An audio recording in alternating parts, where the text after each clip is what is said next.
Bonjour à tous et bienvenue pour cette nouvelle émission en live sur la chaîne Arcana, les mystères du monde.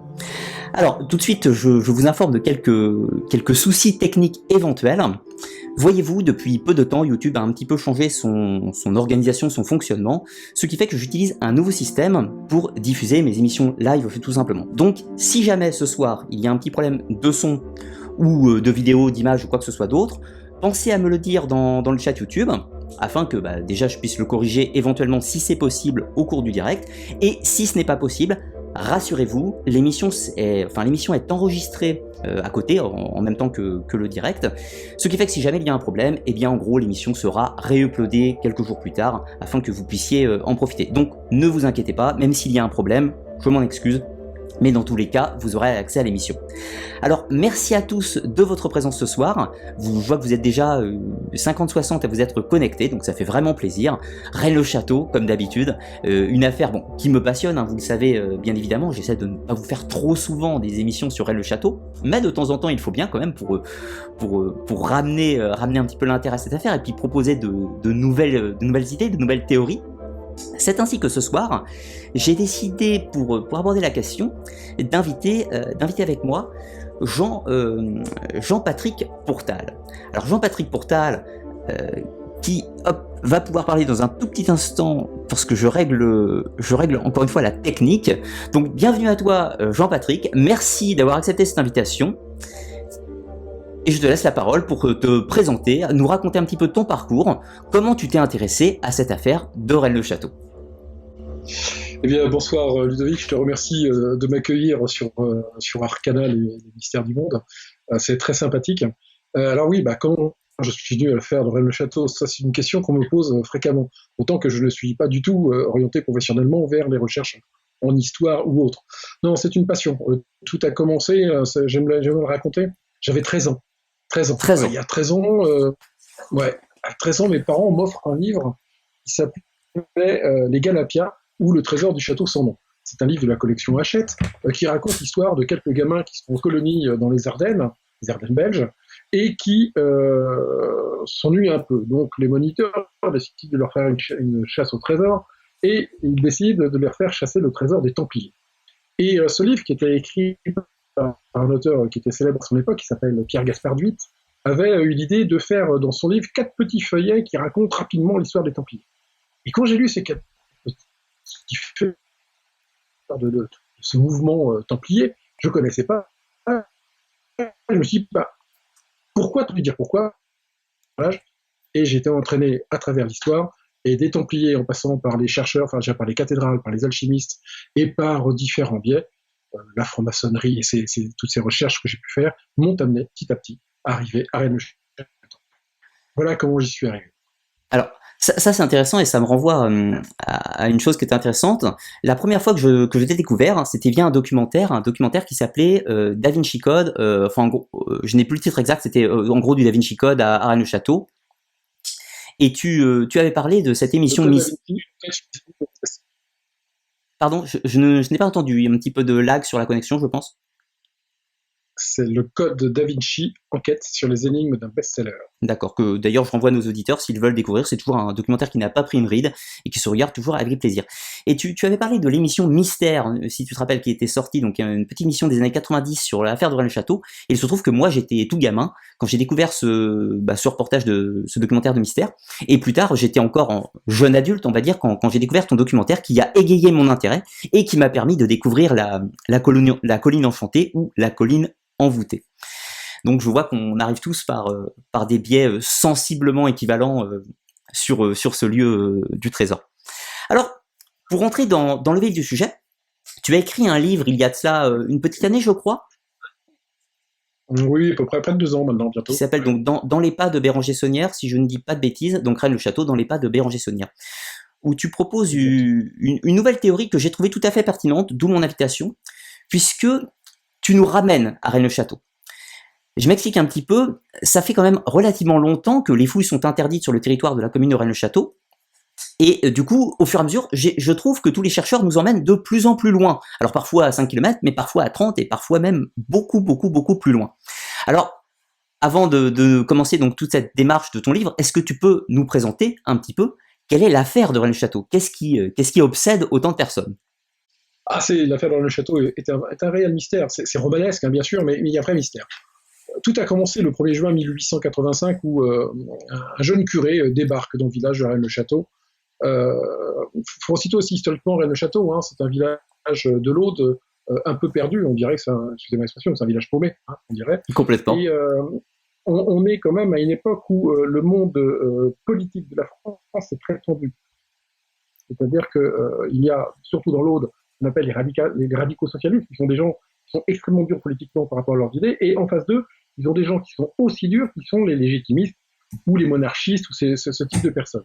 Et évidemment, Béranger Saunière est un curé, donc on ne peut pas dire que les curés fassent bon ménage à l'époque avec la République, et lui aussi a des idées très arrêtées.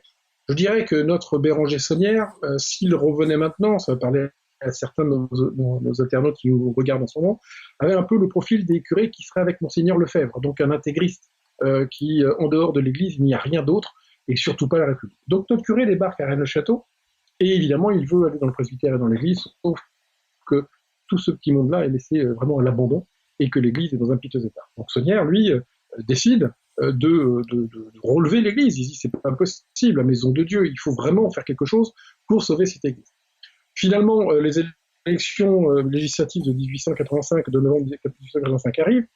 Notre prêtre arrive à faire plus ou moins une petite messe dans l'église et il demande aux femmes qui sont présentes, parce que les hommes, eux, sont assez peu présents au moment de la messe, il demande aux femmes de prendre position et de dire à leur mari de surtout pas voter pour le parti, je dirais, républicain, qui était à l'époque les radicaux socialistes. Évidemment, ce qui arrive aux oreilles du maire, au député, au député, et au préfet, et le préfet, du coup, sanctionne il lui supprime son salaire pendant 6 mois. Donc, se retrouvant sans salaire, la vie est très dure, son évêque, Monseigneur Billard, décide de le faire revenir sur Narbonne pour enseigner. Fort de cette prise de position, les mouvements, les légitimistes, monarchistes et autres de la région au doigt de Narbonne, prennent la prise de position du curé de Rennes-le-Château. En vérité, il y a 2 autres curés aussi qui ont exactement le même problème et la même sanction que notre curé Béranger. Ça monte jusqu'aux oreilles de la comtesse de Chambord, ou du moins le groupe autour de la comtesse de Chambord. Et cette comtesse se dit, cet homme, il faut le récompenser, donc elle lui verse une somme d'argent importante. Alors, je me permets de te couper un tout petit instant. Tu viens de nous dire que 2 curés avaient subi la même sanction que Béranger Saunière. C'est dans le même secteur, dans l'Aude? Oui, il y a 2 autres curés dans l'Aude qui ont pris une position politique extrêmement dure et ferme par rapport, aux radicaux socialistes, et donc le préfet les a punis de la même façon que Saunière. Saunière n'a pas été... À ce moment-là, il n'y a rien de particulier, il y a qu'il prend une position politique qui ne plaît pas à l'État, et il se fait sanctionner comme ses 2 confrères. Et ces 2 autres confrères vont aussi avoir la chance, si je puis dire, d'avoir aussi un don de la comtesse de Chambord, qui, pour les remercier, leur donne de l'argent. Alors, les chiffres se bagarrent un petit peu, certains disent que c'est 1000 francs or, d'autres que c'est 3000 francs or, que ce soit 1000 ou 3000, c'est une somme considérable pour l'époque, puisqu'un curé en fin de carrière, à cette époque-là, touchait à peu près 750 francs or par an.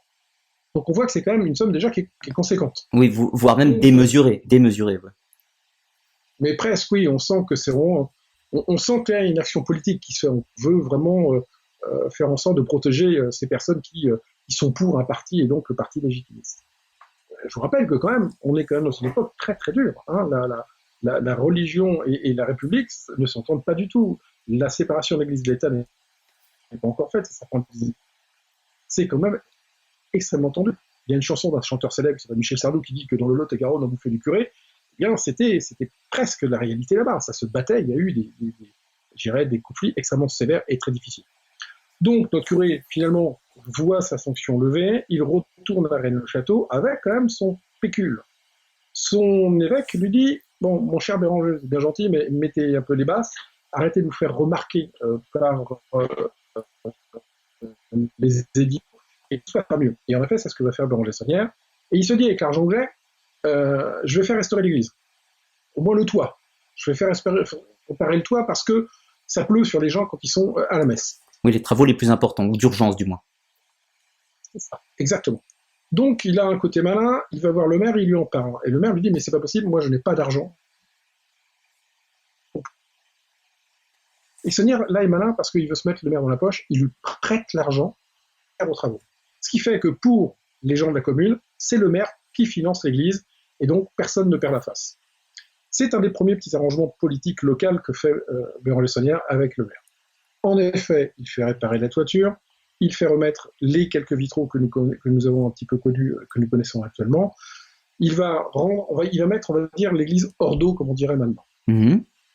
Entre-temps, il y a une personne qui habite à Coursan. Coursan est une petite ville de l'Aude, qui a aussi fait partie d'un mouvement qu'on appelle le cercle de Narbonne, hein, qui sont des légitimistes, connaît bien l'histoire de Bernard Le Saunière avec sa prise de position politique. Elle aussi, elle décide de lui faire un cadeau pour le remercier de sa prise de position. Et donc, elle décide de lui offrir un hôtel pour son église. Alors, un hôtel moderne. Il faut imaginer que l'église de Rennes-le-Château, l'église Sainte-Marie-Madeleine, c'est une église qui se situe à peu près, qui a dû être bâtie à peu près aux alentours de l'an 800, l'an 1000 à peu près. Donc, c'est une très très vieille bâtisse.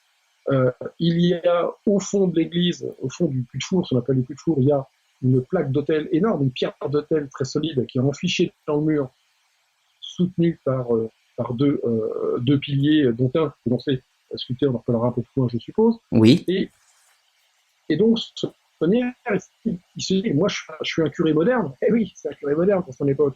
Il est légitimiste, mais il veut que son église soit belle, il faut que ça brille, il faut que la puissance de l'église soit vue. Et donc, comment on fait voir ça aux ouailles des églises? Bien, avec tout l'apparat qui va bien, et un bel hôtel moderne, ça frappe les esprits.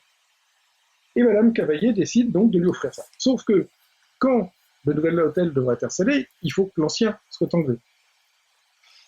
Donc, Sonnière, c'est que, bien sûr une date, on lui dit que ça va être livré le c'est rien à peu près, et il demande à deux ouvriers du village, hein, deux personnes, de venir l'aider à démonter le vieil hôtel qui est là. Parce qu'il en a marre, c'est pas moderne.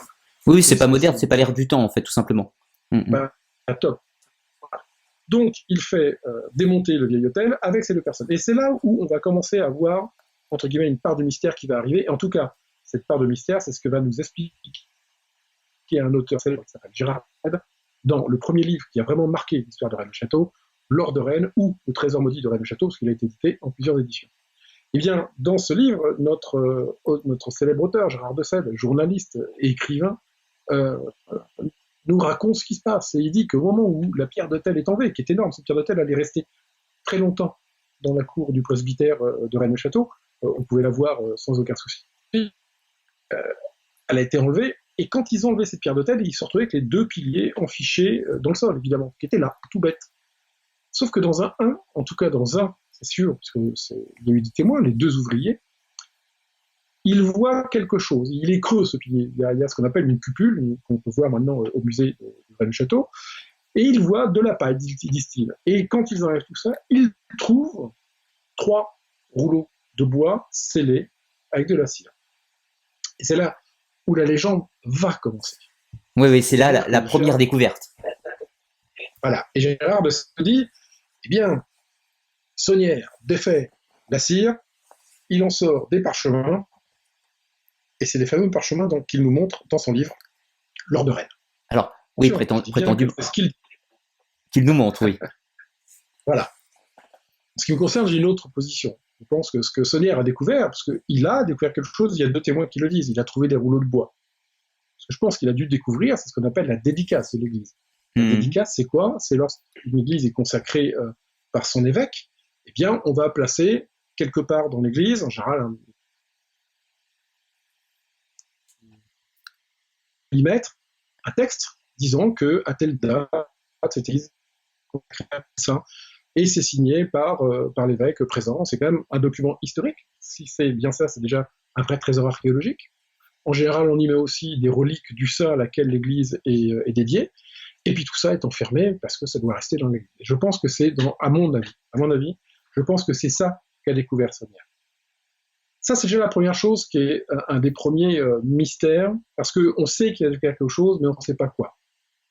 En revanche, il y a une deuxième chose qu'il va trouver, parce que l'église qui date de l'an 800-900, elle a un dallage qui est un peu qu'un cas, comme on dit, hein, Au niveau de l'hôtel, il y a les 3 marches qui amènent je dirais, à l'hôtel. Et le sol est quand même pas très droit. Il y a des vieilles pierres qui sont un peu guingois, c'est pas beau. Donc, Sonnier, il dit non, moi j'ai un bel hôtel moderne, je veux aussi un carrelage moderne devant mon hôtel.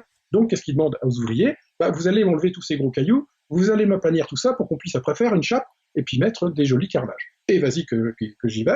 Et ils commencent à travailler. Et devant l'hôtel, ils ont tous remarqué, et ça depuis très longtemps, qu'il y a une grande dalle de grande dimension devant cet hôtel.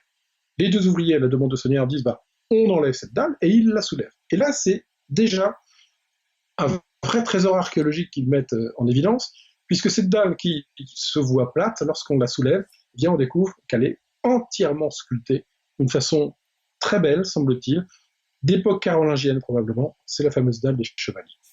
D'accord. Alors, important de préciser qu'il existe plusieurs théories. Donc, si je résume un petit peu, on est en 1887, il y a le changement de l'hôtel, le pilier visigothique, et du coup, la dalle des chevaliers, c'est dans la foulée.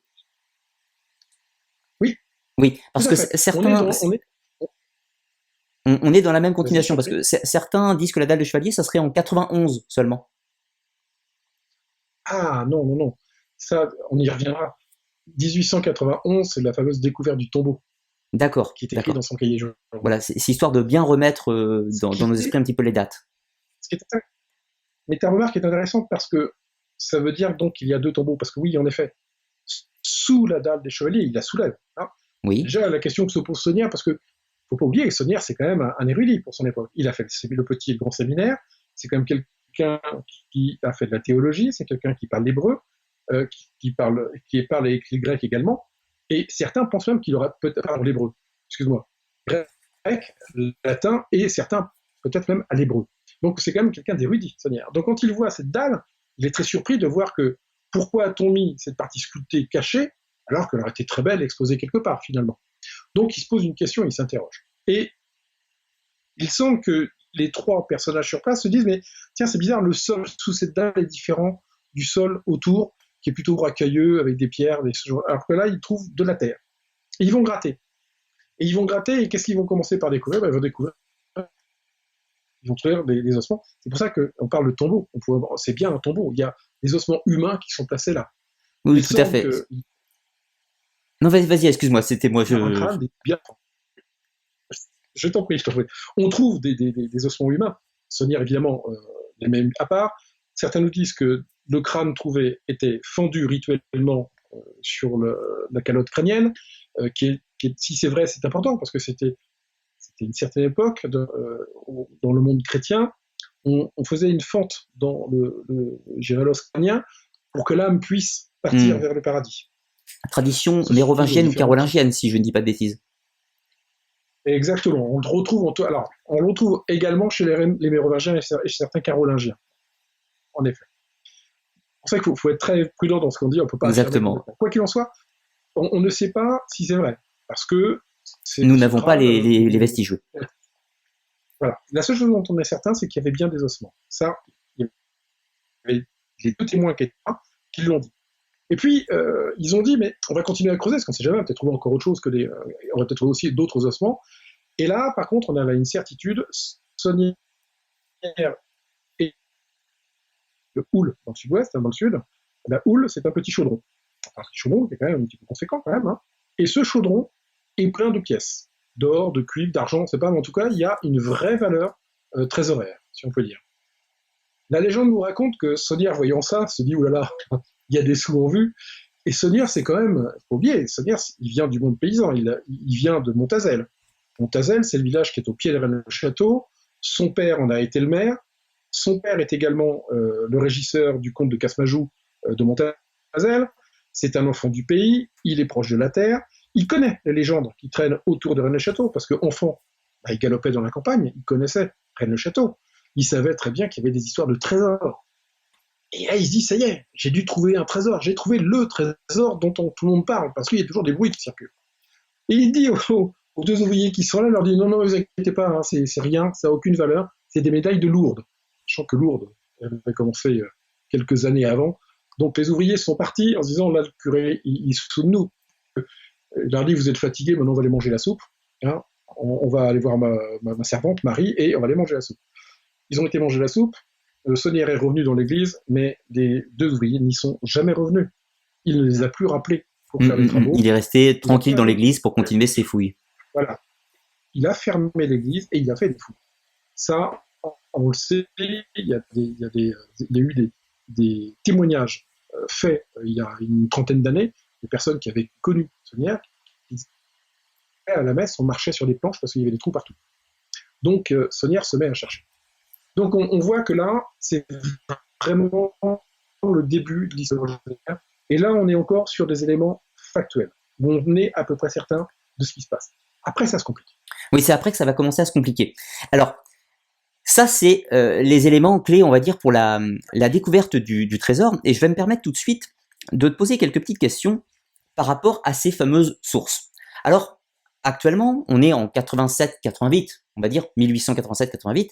On a un pilier visigothique avec des petits rouleaux, éventuellement des parchemins, probablement des reliques, peut-être un texte de consécration de l'édifice. Ça, d'accord.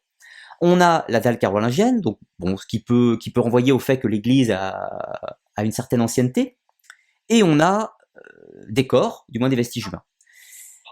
Il existe tout un tas d'éléments après, de pierres gravées et autres, qui ont été rajoutés dans l'affaire ou qui ont été amenés, et on peut douter de l'authenticité. Moi, j'ai une première question, c'est par rapport au fameux balustre.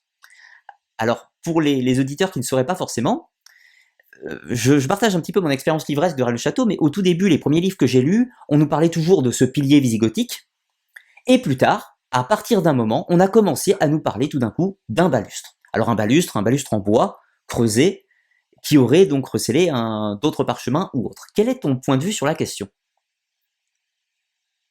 Alors, il faut savoir que l'ensemble de ce qu'on vient de raconter préalablement, on est quasiment dans le livre de Gérard de Sèvres. Hein. D'accord. Gérard de Sèvres, c'est lui qui amène l'affaire de Rennes-le-Château en 1967 dans le monde du public. Alors, un public averti, hein, c'est ceux qui aiment l'ésotérisme, qui aiment le mystère, mais dans les années 60-70, je les ai un petit peu vécus, hein, j'étais petit, mais je les ai un petit peu vécus, et en grandissant, j'étais encore un peu dedans. Il y avait de la spiritualité, les gens recherchaient quelque chose. Et ça, c'est le livre de Gérard de Sèvres, qui nous raconte ça. Beaucoup de livres qui sont sortis, et il y a eu deux personnes, des témoins directs, si je puis dire, de l'affaire, qui ont décidé de sortir un livre extrêmement intéressant. C'est Antoine et Claire Corbu-Captier. Pourquoi ces deux personnes ont décidé de sortir un livre? C'est parce qu'elles ont voulu réagir par rapport à une production livresque qui était parfois un peu, on va dire un peu rock'n'roll, sympathique hein, au demeurant, mais un peu rock'n'roll quand même. Et un peu fantaisiste. On va vous dire parce que voilà, on va vous dire la vérité parce que nous sommes les héritiers de Marie Desnarnaud, de Noël Corbu, qui avait racheté le domaine de Rennes-le-Château à Marie Desnarnaud parce que Marie Desnarnaud avait hérité de tous les biens de Berge-de-Sonnière, mais en plus, et ça si vous voulez pour aborder le sujet, elle était en plus propriétaire. Tout à fait. Et c'est elle qui a donc récupéré tout ce qui appartenait à Berge-de-Sonnière, et donc elle avait gardé absolument tout ce qu'elle pouvait, en tout cas tout ce qu'elle a pu garder des affaires de Sonnière. Et monsieur et madame monsieur et madame Captier, Antoine et Claire, avaient donc tout cet héritage. Et ils ont pu écrire un livre extrêmement intéressant, et c'est là où le balustre est arrivé dans l'histoire. Parce que ce sont eux qui nous ont dit, mais en vérité, il y a une autre histoire, il n'y a pas... Le pilier... Ils disent, on a eu un ancêtre qui s'appelait Captier, ah oui, c'est un de leurs ancêtres, qui était le carillonneur.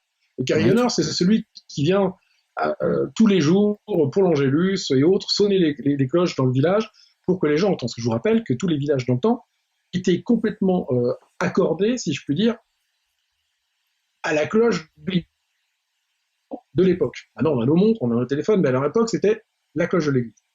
Et donc, le carillonneur faisait son job. Et quand Sonnière s'est mis à faire tous ses travaux, il a quand même mis la glisse en dessous, mais le carillonneur, à la demande évidemment du curé et du maire, parce que mine de rien, le maire a été...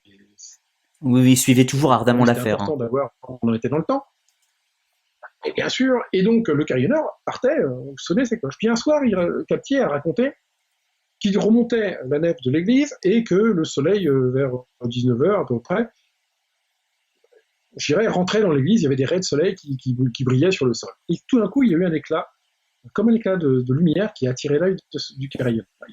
Il y a été, et juste au pied de l'ancienne chaire, parce qu'une chaire, vous savez, était posée dans l'église, et elle était supportée par un vieux pilier qui était ce fameux balustre en bois, en chêne.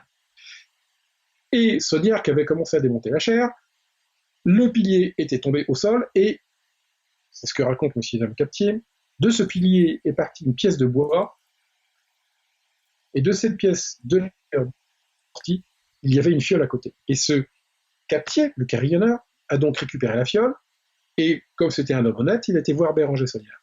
Et il raconte, M. Captier raconte que lorsque Saunière prend la fiole, qui était aussi scellée avec de la cire, en retire un parchemin, en tout cas un document, Saunière le lit, il remercie Captier, et Captier n'entendra plus jamais parler de quoi que ce soit. Mais l'histoire nous dit que Captier aimait bien dire en famille de temps en temps, et dire que c'est grâce à moi que le curé est devenu aussi riche. Et, Ah oui, parce qu'il avait compris que dans le document, il y avait quelque chose. Et d'ailleurs, on peut le comprendre sur un certain point. C'est vrai que ça doit quand même être rageant. Il faut se mettre à la place des habitants de Rennes-le-Château à une certaine époque. Surtout ceux qui étaient très jeunes. Quand on arrive dans les années 30-40, il y a des rumeurs déjà. Et puis surtout ceux qui vont arriver dans les années 50-60, qui se sont dit, on était là, et certains, on n'a rien vu. Parce que dans tous les cas, il y a une certaine discrétion dans tout ce qu'a fait Saunière après les premières découvertes. Je pense que tu es comme moi, tu connais bien la campagne, tu connais bien les villages de campagne. Peut-on croire un seul instant que quelqu'un dans un village comme Rennes-le-Château, surtout dans ces années-là, en 1800 et quelques, il n'y a pas la télé, il n'y a pas Internet, on n'a pas Facebook, on n'a rien du tout. On est à la maison autour du feu. Peut-on croire qu'on peut faire quelque chose sans que tout le voisinage ne le sache pas? Ah ben, oui, c'est peu probable. C'est peu probable. D'ailleurs, on peut remarquer que Saunière va offrir de nombreux cadeaux. Il va participer financièrement à certaines actions dans le village et offrir des présents. Donc il y a un petit côté, je trouve quelque chose et je partage un petit peu. C'est ça. Saunière a été, je pense, sincère, mais aussi très malin et très intelligent. Dans le sens que, bon, on a compris, il a découvert quelque chose, il a manipulé quand même des masses d'argent, parce que, quoi qu'on veuille en dire, il ne les a pas fait avec des nougats. Hein, il a fallu de l'argent pour le faire. Eh bien, Saunière a fait énormément de dons, il a aidé beaucoup de gens, il a aidé des familles qui étaient dans la misère sur Rennes-le-Château. Non, il y a un truc que je ne vais pas vous le dire ce soir, je le garderai pour une autre fois. D'accord. Mais il faut savoir que jusqu'en il y a quelques années, Saunière impactait la famille. Il y a encore quelques années. On en parlera un jour, vous verrez. Mais Saunière a quand même fait beaucoup que les gens du village de l'époque savaient très bien que leur curé avait découvert quelque chose. Alors pour eux, le plus simple, c'était un trésor. Oui, réponse primaire tout à fait logique. Il y avait des légendes, il y avait des... Voilà. Et puis c'était vrai. Il y avait quand même eu cette histoire de la houle avec les pièces de monnaie dedans, sûrement. Donc il y avait quand même quelque chose de factuel. Alors après, est-ce que cette houle a suffi à tout faire? Je ne crois pas. Mais quoi qu'il en soit, ça allait bien pour les gens. Donc je pense qu'à partir du moment où il y a un certain statu quo qui s'établit, personne n'a envie de le rompre et tout allait bien parce que finalement le village en a profité. C'est pas comme ils auraient peut-être pu en profiter plus que ça, mais je pense que Saunière n'a pas été un ingrat dans certains cas. On voit aussi notamment, alors je reviens sur certains éléments que tu nous as précisés qui restent dans le factuel, au moment où il trouve cette houle sous la dalle des chevaliers, comme je me suis permis de te tutoyer, excuse-moi d'ailleurs, mais je trouve ça plus agréable dans les conversations. Du coup, il renvoie ses ouvriers, et de là, il continue ses fouilles. Il est tout à fait envisageable qu'en creusant un petit peu, il ait pu trouver d'autres petites choses, notamment le fameux calice qu'il offrira à un de ses confrères. Mais qu'est-ce qui va se passer par la suite? Déjà, Saunière va aller voir la mairie et leur dire, écoutez, moi ce qui m'intéresserait, c'est de pouvoir aménager la place qui se trouve dans l'église. Il faut savoir que la place qui est devant l'église, c'est pas un terre vague, hein, mais c'est une terre pleine de terre, hein, c'est de la terre battue, si je puis dire, qui devait peut-être, à une époque, même peut-être servir de foirail, hein, je sais pas, un endroit où les gens peut-être pouvaient vendre leurs fruits et légumes, leurs œufs, leurs poules et autres, peut-être, aussi, je sais pas. Mais en tout cas, il n'y avait rien d'aménagé. le curé dit, j'aimerais bien faire quelque chose de beau autour de l'église, et il dit, vous inquiétez pas, hein, c'est moi qui vais tout financer. Je vais tout payer, vous n'avez rien à payer. Alors, le maire de Rennes-le-Château se met déjà à sourire un peu plus, parce qu'il dit, j'ai pas d'argent à sortir. Il dit, puis voilà, je vais faire des décorations avec des allées, sûrement une grotte, pour faire un peu comme à Lourdes. Alors, le maire dit, ok, il n'y a pas de souci, mais à une seule condition, unique et indispensable, c'est qu'il ne peut rien avoir de fermé de façon définitive. C'est-à-dire qu'il ne peut pas y avoir de serrure.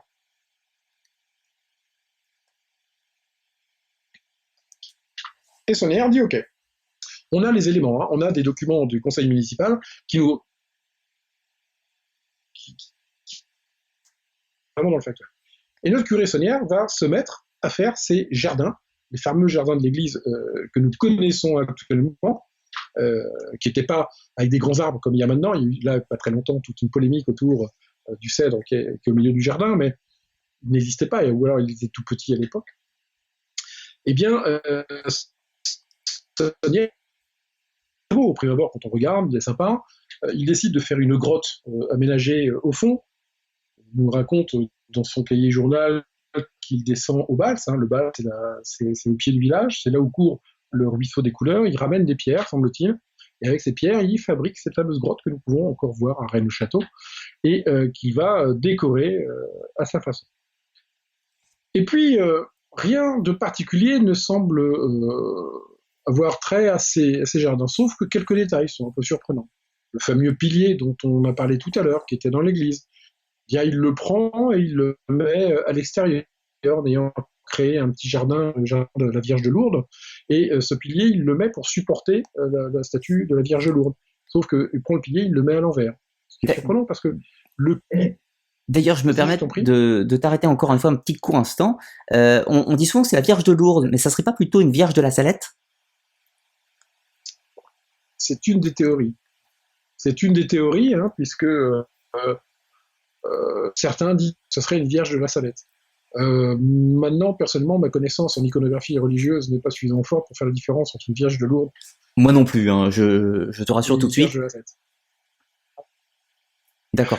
Vierge de la Salette, pourquoi certains pensent la Vierge de la Salette? C'est parce que c'était une mission mariale.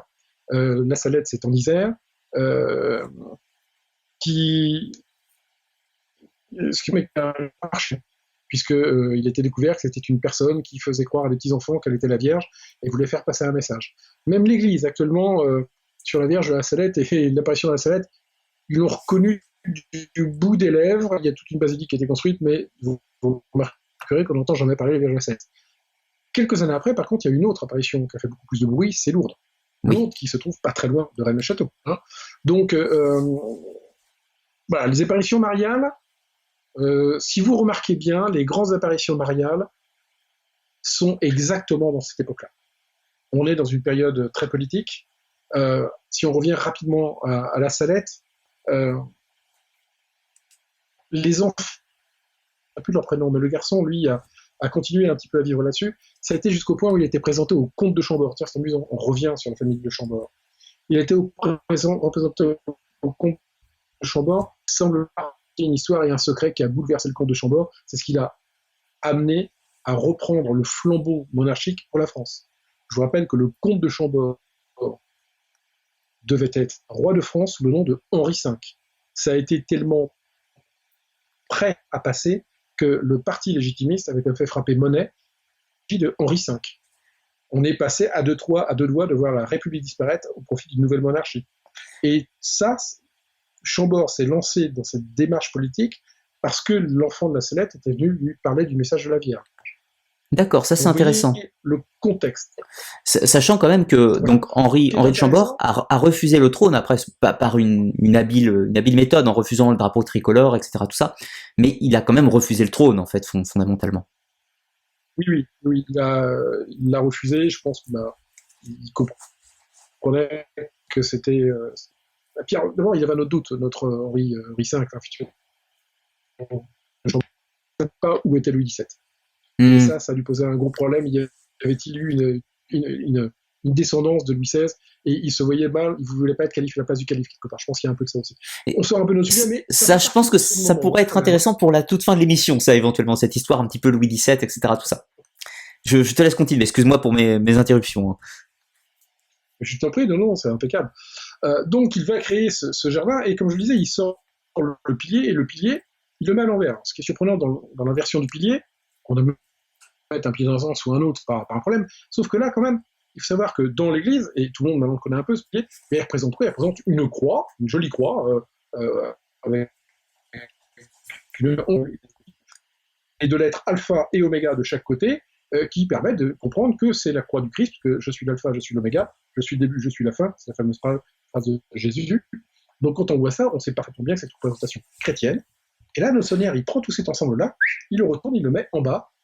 Donc la croix se trouve la tête à l'envers, et l'alpha à l'oméga complètement inversé aussi. Donc, hérétique, on inverse la croix.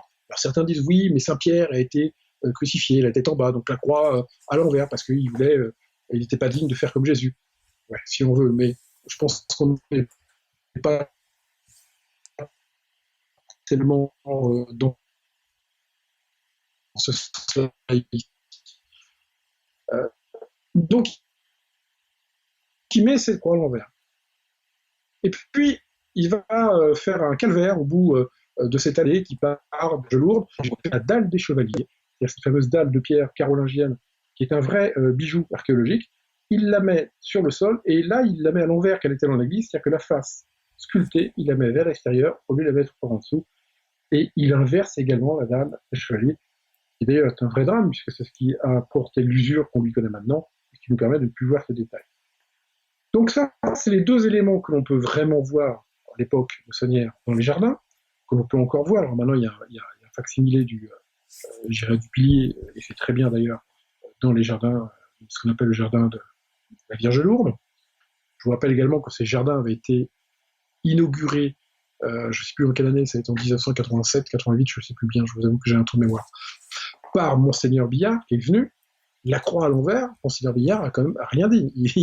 Il a béni tout ce petit monde-là et tout ces...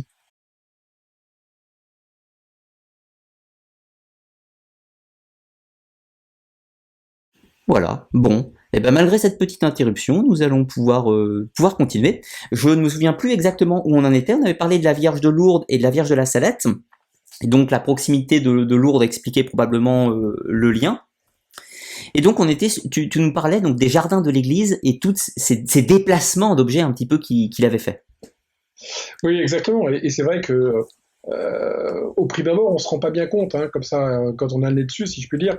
Je pense pas que les gens avaient pris vraiment conscience de ces déplacements particuliers qui ont été faits. Il faudra attendre bien des années plus tard qu'un homme qui s'appelait Alain Ferral mette en évidence certains éléments nous démontrant que les jardins de l'église étaient pensés d'une manière tout à fait, je dirais, intelligente, si je puis dire, avec la volonté de passer un message à travers ces jardins.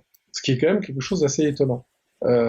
Globalement, hein, si je reviens sur ce point, eh bien on s'aperçoit que les jardins de l'église représentent exactement l'emprise de l'église, du plan de l'église.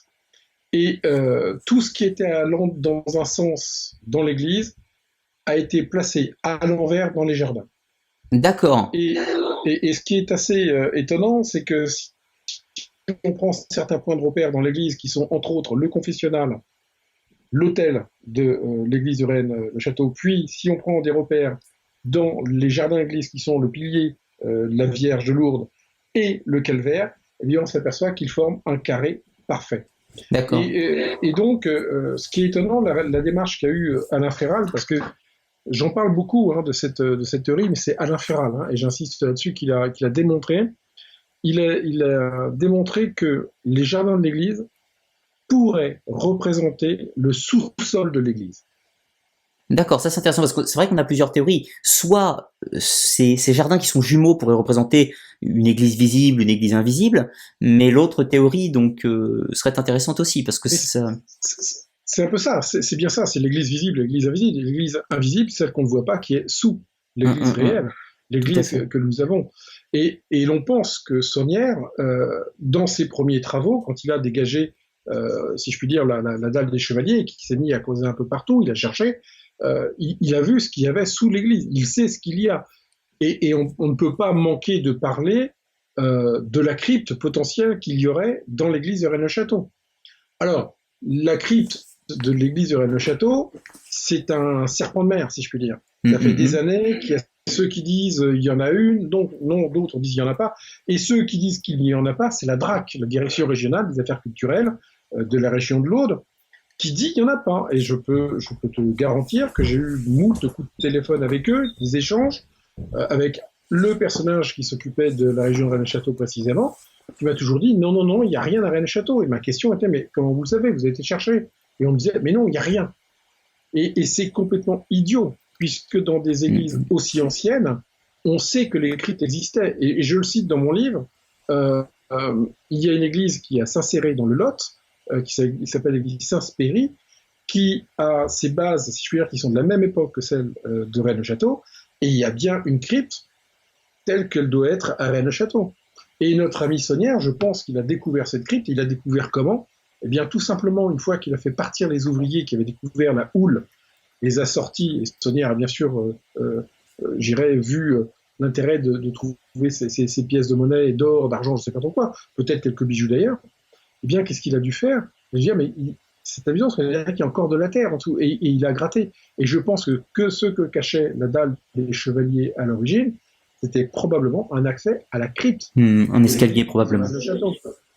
Et un escalier, probablement, c'est ça. Et pourquoi? Parce que, et on parle régulièrement, c'est le fameux abbé Antoine Bigoud, qui était le curé à Rennes-le-Château au moment de la Révolution française, qui connaissait les exactions des révolutionnaires. On est quand même dans le sud, le sang est chaud, il savait déjà ce qu'il y a eu pas mal d'exactions dans le nord, à Paris et autres, et il a sûrement voulu dissimuler l'accès à la crypte et quelques biens qu'il devait y avoir, et c'est là où il a probablement bouché l'accès avec de la terre et autres, mis cette houle, peut-être qu'en se disant avec la houle, celui qui la découvrira s'en contentera, n'ira pas voir plus loin. C'est peut-être ça qui est intéressant. Un autre élément nous fait penser que Saunière a découvert la crypte, c'est le fameux registre paroissial, que je ne sais pas si... Oui, tout à fait, oui. Que monsieur et madame Antoine Captier possédaient à une époque, qui était dans les affaires de Saunière. Et quand on regarde bien ce registre paroissial, qui dit bien qu'à un certain moment, tel seigneur a été inhumé dans la crypte de l'église de Rennes-le-Château. Donc là, c'est écrit. Eh bien, on s'aperçoit que ce document, qui est un livre assez épais, eh bien, il est moisi, il était attaqué par l'humidité. Et il est, à mon avis, mais là, on rentre toujours dans l'hypothèse de la théorie, parce que tant qu'on ne pourra pas faire de fouille, on ne saura pas. À mon avis, Saunière a redécouvert ce document dans la crypte de Seigneur de Rennes. Tout à fait. Je pense que c'est ça qui est intéressant. Et il a remonté, parce qu'il n'avait pas laissé un document aussi important. Un registre paroissial pour un curé, c'est une mine d'or. Oui, c'est mais un document il est important pour lui. Tout à fait cohérent. Enfin, on est toujours dans l'interprétation, bien sûr. Mais si l'abbé Antoine Bigoud doit fuir les persécutions, alors on est en 1792 à peu près, si je dis pas de bêtises, c'est ça? Il doit fuir, donc on part vite, il est âgé, on n'emmène pas grand-chose. Donc, on laisse des économies dans le but d'un éventuel retour, mais évidemment les papiers. Il va pas en Espagne avec des volumes relativement pesants, traverser la montagne. Donc, il est logique de les cacher à un endroit inaccessible, éventuellement une crypte, ce qui aurait été classique de cet endroit. Et je pense que c'est là où Saunière va découvrir non seulement ce document, mais en plus il va découvrir le fameux calice dont tu parlais tout à l'heure. Le calice qu'il va offrir à un de ses confrères. Il va offrir quelques bijoux à des gens à la Chagot. Et il va aussi offrir des très vieux bijoux. Alors ça, on peut en parler un peu plus loin, mais ce qui est étonnant, c'est que c'est vraiment des vieux bijoux qui vont remonter probablement à l'époque carolingienne. Donc il est quelque chose. Mais ce qui est intéressant dans cette démarche d'offrir des bijoux ou des calices, c'est qu'on dirait qu'il ne s'attache pas à la valeur marchande de la chose. D'accord. Parce que tout le monde aime bien nous dire que Saunière est un homme vénal, puisqu'il cherchait les sous et tout ce qu'on veut, il dépensait. Il n'a rien. Il offre des calices d'une valeur relativement importante, qu'il aurait sûrement pu monnayer d'une façon sans aucun problème en plus, qui n'a pas posé de soucis dans différentes boutiques férues d'art religieux. Je pense qu'il n'a pas quoi. Il n'a pas fait. Il a offert des bijoux, il a offert des bijoux à des gens, il a offert des calices, et ça m'a toujours étonné. Ça veut dire Oui, que pour sachant que lui, c'est un homme instruit, il a tout à fait connaissance de la valeur de ces objets qui sont peut-être à caractère religieux dans certains cas, ou au moins à caractère historique, il n'était pas stupide. et c'est ça, c'est ça. Donc, je pense qu'il y a une relation avec le trésor, si je peux dire, qui est très particulière pour Sonière.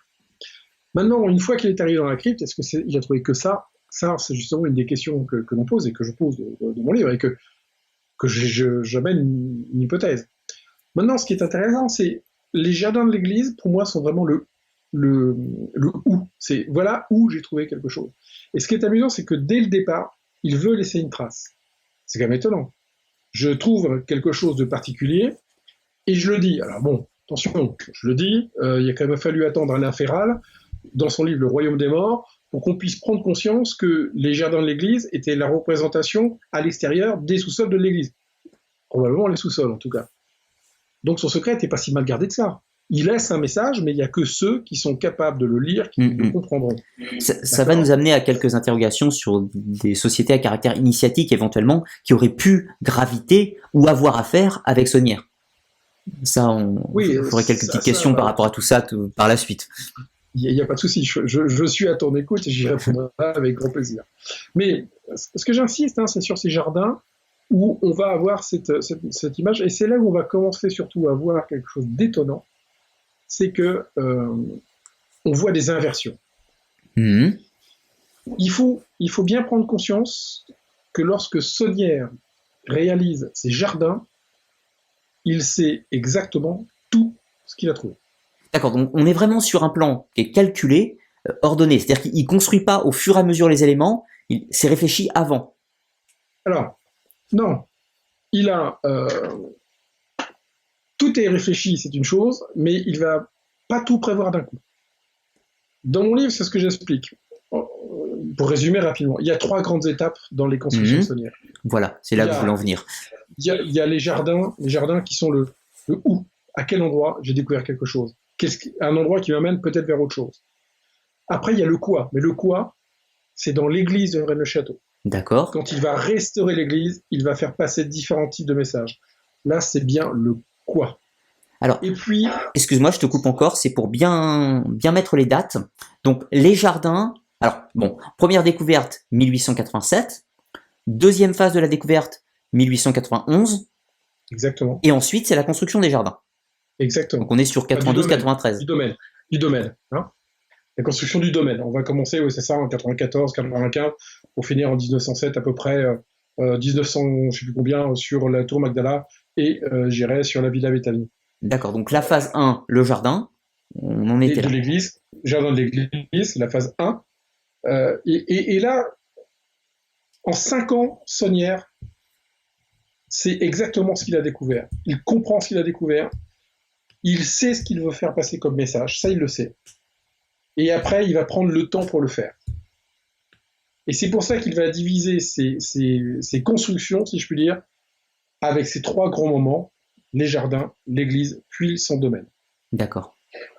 Les jardins, on est vraiment, il explique par où, comment, ce qu'il faut faire pour accéder à quelque chose, ou en tout cas, sans dire pour ce qu'il a accédé, en tout cas, il va dire, c'est par là que j'ai eu accès à quelque chose. D'accord. D'accord. Une fois qu'il aura fini ses jardins, c'est-à-dire qu'il faut quand même voir qu'il est arrivé en 1885, en 1887-88, c'était plié. Il avait tout compris. Il a trouvé quelque chose qui va le transformer, quelque chose qui va le bouleverser. C'est ça qu'il faut voir. Il faut voir que notre Saunière, je vous rappelle, quand il est arrivé, c'est pour ça que j'ai insisté un peu au début, il est intégriste. C'est un royaliste. C'est un monarchiste. En dehors de l'Église, nul talus. Rien n'existe en dehors de l'Église. Et puis, il va se mettre à faire des choses complètement hallucinantes dans son Église. Dans son Église. Il va procéder à des décorations. Alors après, on nous dit, avec c'est Boudet qui a fait ça. Non. Qu'on soit bien clair. Je ne dis pas que Saunière n'avait pas de relation avec Boudet ou Gélis, et au contraire, il en a eu. Ça, j'en suis certain. Mais je pense qu'il a pété au nez de tout le monde, Saunière. Pendant un temps, quand il est arrivé, il s'est fait, entre guillemets, manipuler par les mouvements royalistes. Il s'est fait financer. La vraie question que je pose, c'est est-ce qu'on lui a payé tout ça pour qu'il fasse les travaux et qu'il trouve quelque chose, ou ou alors c'est le pur des hasards. Ouais, c'est vraiment les deux idées. Soit c'est l'heureux hasard, le coup de chance d'avoir changé cet hôtel, ou alors il y a un pilotage extérieur qui peut passer. On a parlé en début d'émission du cercle catholique de Narbonne, qui l'a financé, qui aurait pu faire l'intermédiaire avec la comtesse de Chambord, également. Oui, tout à fait. Mais Puisque, ça a été fait, c'est certain. voilà. L'auteur Christian Doumergue, a parfaitement démontré le lien entre le cercle catholique de Narbonne et le monde de la comtesse de Chambord. Ça, là-dessus, il n'y a aucun débat. En revanche, ce que je pense, le fond de ma pensée, c'est qu'on sait depuis très très longtemps, des siècles, qu'il y a un mystère sur la région, sur Rennes-le-Château et autres. Et d'ailleurs, pour revenir rapidement à Boudet, lui, il est arrivé bien plus tôt, il est arrivé presque 50 ans avant Saunière sur la cure de Rennes-les-Bains. Il est donc là et il cherche Boudet. Et puis il a un copain pas très loin, parce qu'il ne faut pas se faire d'illusions. Les curés entre eux se parlaient. Se parlent et forcément. Celui qui est de sa génération, c'est Antoine Gélis. Gélis est arrivé un petit peu avant Boudet quand même. Oui, un petit peu avant, voilà. Mais ils ont quoi? Je crois qu'ils ont 15 ans d'écart. Même pas, ils ont une dizaine d'années d'écart. J'aurais dû prendre mon bouquin parce que j'ai tout écrit en détail dessus, je t'avoue que... Bon, de toute façon, les gens qui voudront poursuivre un petit peu pourront après se référer à ton livre s'ils ont envie après de poursuivre. Et c'est vrai que Gélis et Boudet sont assez proches dans l'âge et dans l'implantation locale, quand ils sont arrivés. Et Boudet est un érudit, c'est quelqu'un qui connaît extrêmement bien les traditions locales, les légendes locales, et il aime, il cherche, il adore l'histoire, il adore la minéralogie, il adore la géographie, et il cherche. Il a entendu parler lui aussi de ces légendes, et il se met à chercher. Et je pense que notre ami Boudet, avec Antoine Gélis, et ça j'insiste, j'ai pas d'éléments, hein, c'est une certitude, sont complices, ils cherchent ensemble, ils vont marcher, crapahuter tant qu'ils le pourront dans la région. Ils savent que ça se passe autour de Rennes-les-Bains et Rennes-le-Château, c'est dans ces zones-là que ça se passe. Ils savent pas où, et ils cherchent. Ils cherchent, puis au bout d'un moment, ils en peuvent plus, quoi. Ils vieillissent, ils ont du mal, ils ont entre 50 et 60 ans. À l'époque, 50 ans et 60 ans, on était presque des vieillards, quand même. Oui, tout à fait, c'est pas les mêmes conditions de vie qu'actuellement. Oui. Exactement, même si on était curé, donc on vivait d'une façon relativement confortable. Mais quand même, c'était pas la même vie que maintenant. Et je pense que c'est là où ils se disent, mais ce qui est terrible, c'est qu'on a des pistes, on a des idées. Comment faire pour laisser une trace? Et c'est là où Boudet et Gélis, moi j'en suis convaincu, vont écrire la vraie langue celtique. Le Cromlech de Rennes-les-Bains, la vraie langue celtique. Ils vont écrire un truc qui est complètement tordu, qui est complètement à tiroir, pour laisser passer sûrement une information. Il y a des gens qui sont spécialisés dans l'étude de ce bouquin, parce qu'il fallait laisser une trace. Et d'ailleurs, le livre sort en 1886. Saunière arrive en 1885. Et pourquoi il est sorti en 1886? C'est parce que, eh bien, à l'époque, on faisait pas un livre comme on fait maintenant. Maintenant, on se met devant un PC, on écrit, et puis après, on envoie ça à un éditeur. C'est publié si tout va bien, quand on a un auteur connu. En 3 mois, le bouquin est sorti. À l'époque, non, c'était long. Il fallait au moins 2-3 ans, peut-être, pour préparer un livre. Donc, une fois que le processus est lancé, il faudra un certain temps pour qu'il sorte, et il sort en 1886. Sauf qu'entre-temps, il y a un jeune curé qui débarque. Il a 33 ans. En plus, c'est un animal, hein. C'est une bête. C'est le Jean Valjean de Victor Hugo. Il est costaud, il est grand, et bel homme en plus, disent les femmes. Vraiment, c'est un gars du pays. Et en plus, lui aussi, il connaît les gens. Donc je pense qu'il va voir ses curés, mais les 2 autres curés ne lui parlent pas de l'histoire. Il se méfie de lui dans un premier temps. Ouais. Surtout que Saunière, il a un problème. Il est intégriste, il prend des positions politiques, et eux, ils aiment bien la discrétion. Ils ne veulent pas qu'on en parle d'eux. Et ce curé, là, il fait du bruit. Là. Il est là... Ils se disent, ce type-là était envoyé justement par les légitimistes pour essayer de foutre un peu le bazar à Rennes-le-Château. Donc ils sont pas très chauds. Et puis, il arrive à Saunière ce qui lui est arrivé. Hein. Il est envoyé à Narbonne, il y a la comtesse de Chambord, tout ça, et il rentre. Et je pense que quand Saunière fait ses premières découvertes, qui sont le pilier, puis la dame du chevalier, eh bien c'est là où il va aller discuter un peu avec ses amis. Pour demander conseil déjà, parce qu'il se retrouve avec des éléments... Messieurs, j'ai trouvé des trucs anciens, qu'est-ce que c'est? Je comprends pas. Et là, les 2 curés vont se dire, oh là, ça y est, il a mis la main sur ce qu'on cherche depuis peut-être 30-40 ans. Et ils vont, je pense, entre guillemets, l'initier au secret qu'il y a. Ils vont probablement le piloter pendant une certaine époque, pour lui dire, voilà, l'idée, ça serait ça, de trouver quelque chose dans cette zone-là. Saunière devient les bras et les jambes de ces 2 hommes, qui, au départ, sont des têtes pensantes. Et Saunière, par le biais des sous-sols de l'église, aura accès à quelque chose quelque part qu'il va découvrir et qui là va le bouleverser. Il va plus comprendre, il va remettre je dirais, complètement en considération ses engagements et ses croyances, si je puis dire. Il y a quelque chose qui le bouleverse. On le voit bien. On le voit bien dans la décoration de l'église. Quand on pense que dans la décoration de l'église, il y a plein de scènes de représentées de la vie de Marie-Madeleine, c'est une obsession de Marie-Madeleine dans l'église. On la voit partout sur différentes représentations. Il y a une représentation qui n'existe pas et qui est fondamentale dans la vie de Marie-Madeleine. C'est lorsque, nous disent les évangiles, quand Jésus ressuscite, sort du tombeau, Marie-Madeleine va donc arriver et le voir. C'est là où on lui dit Rabouni, qui veut dire rabbin. C'est le premier apôtre. Oui, tout à fait. Témoin de la résurrection. Oui. À qui apparaît Jésus après la résurrection.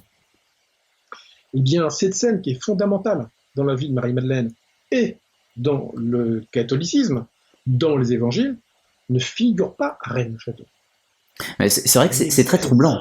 C'est très troublant. La surreprésentation de la sainte qu'on retrouve absolument partout. C'est vrai qu'habituellement, quand une église est dédiée, je reprends tes mots dans une vidéo.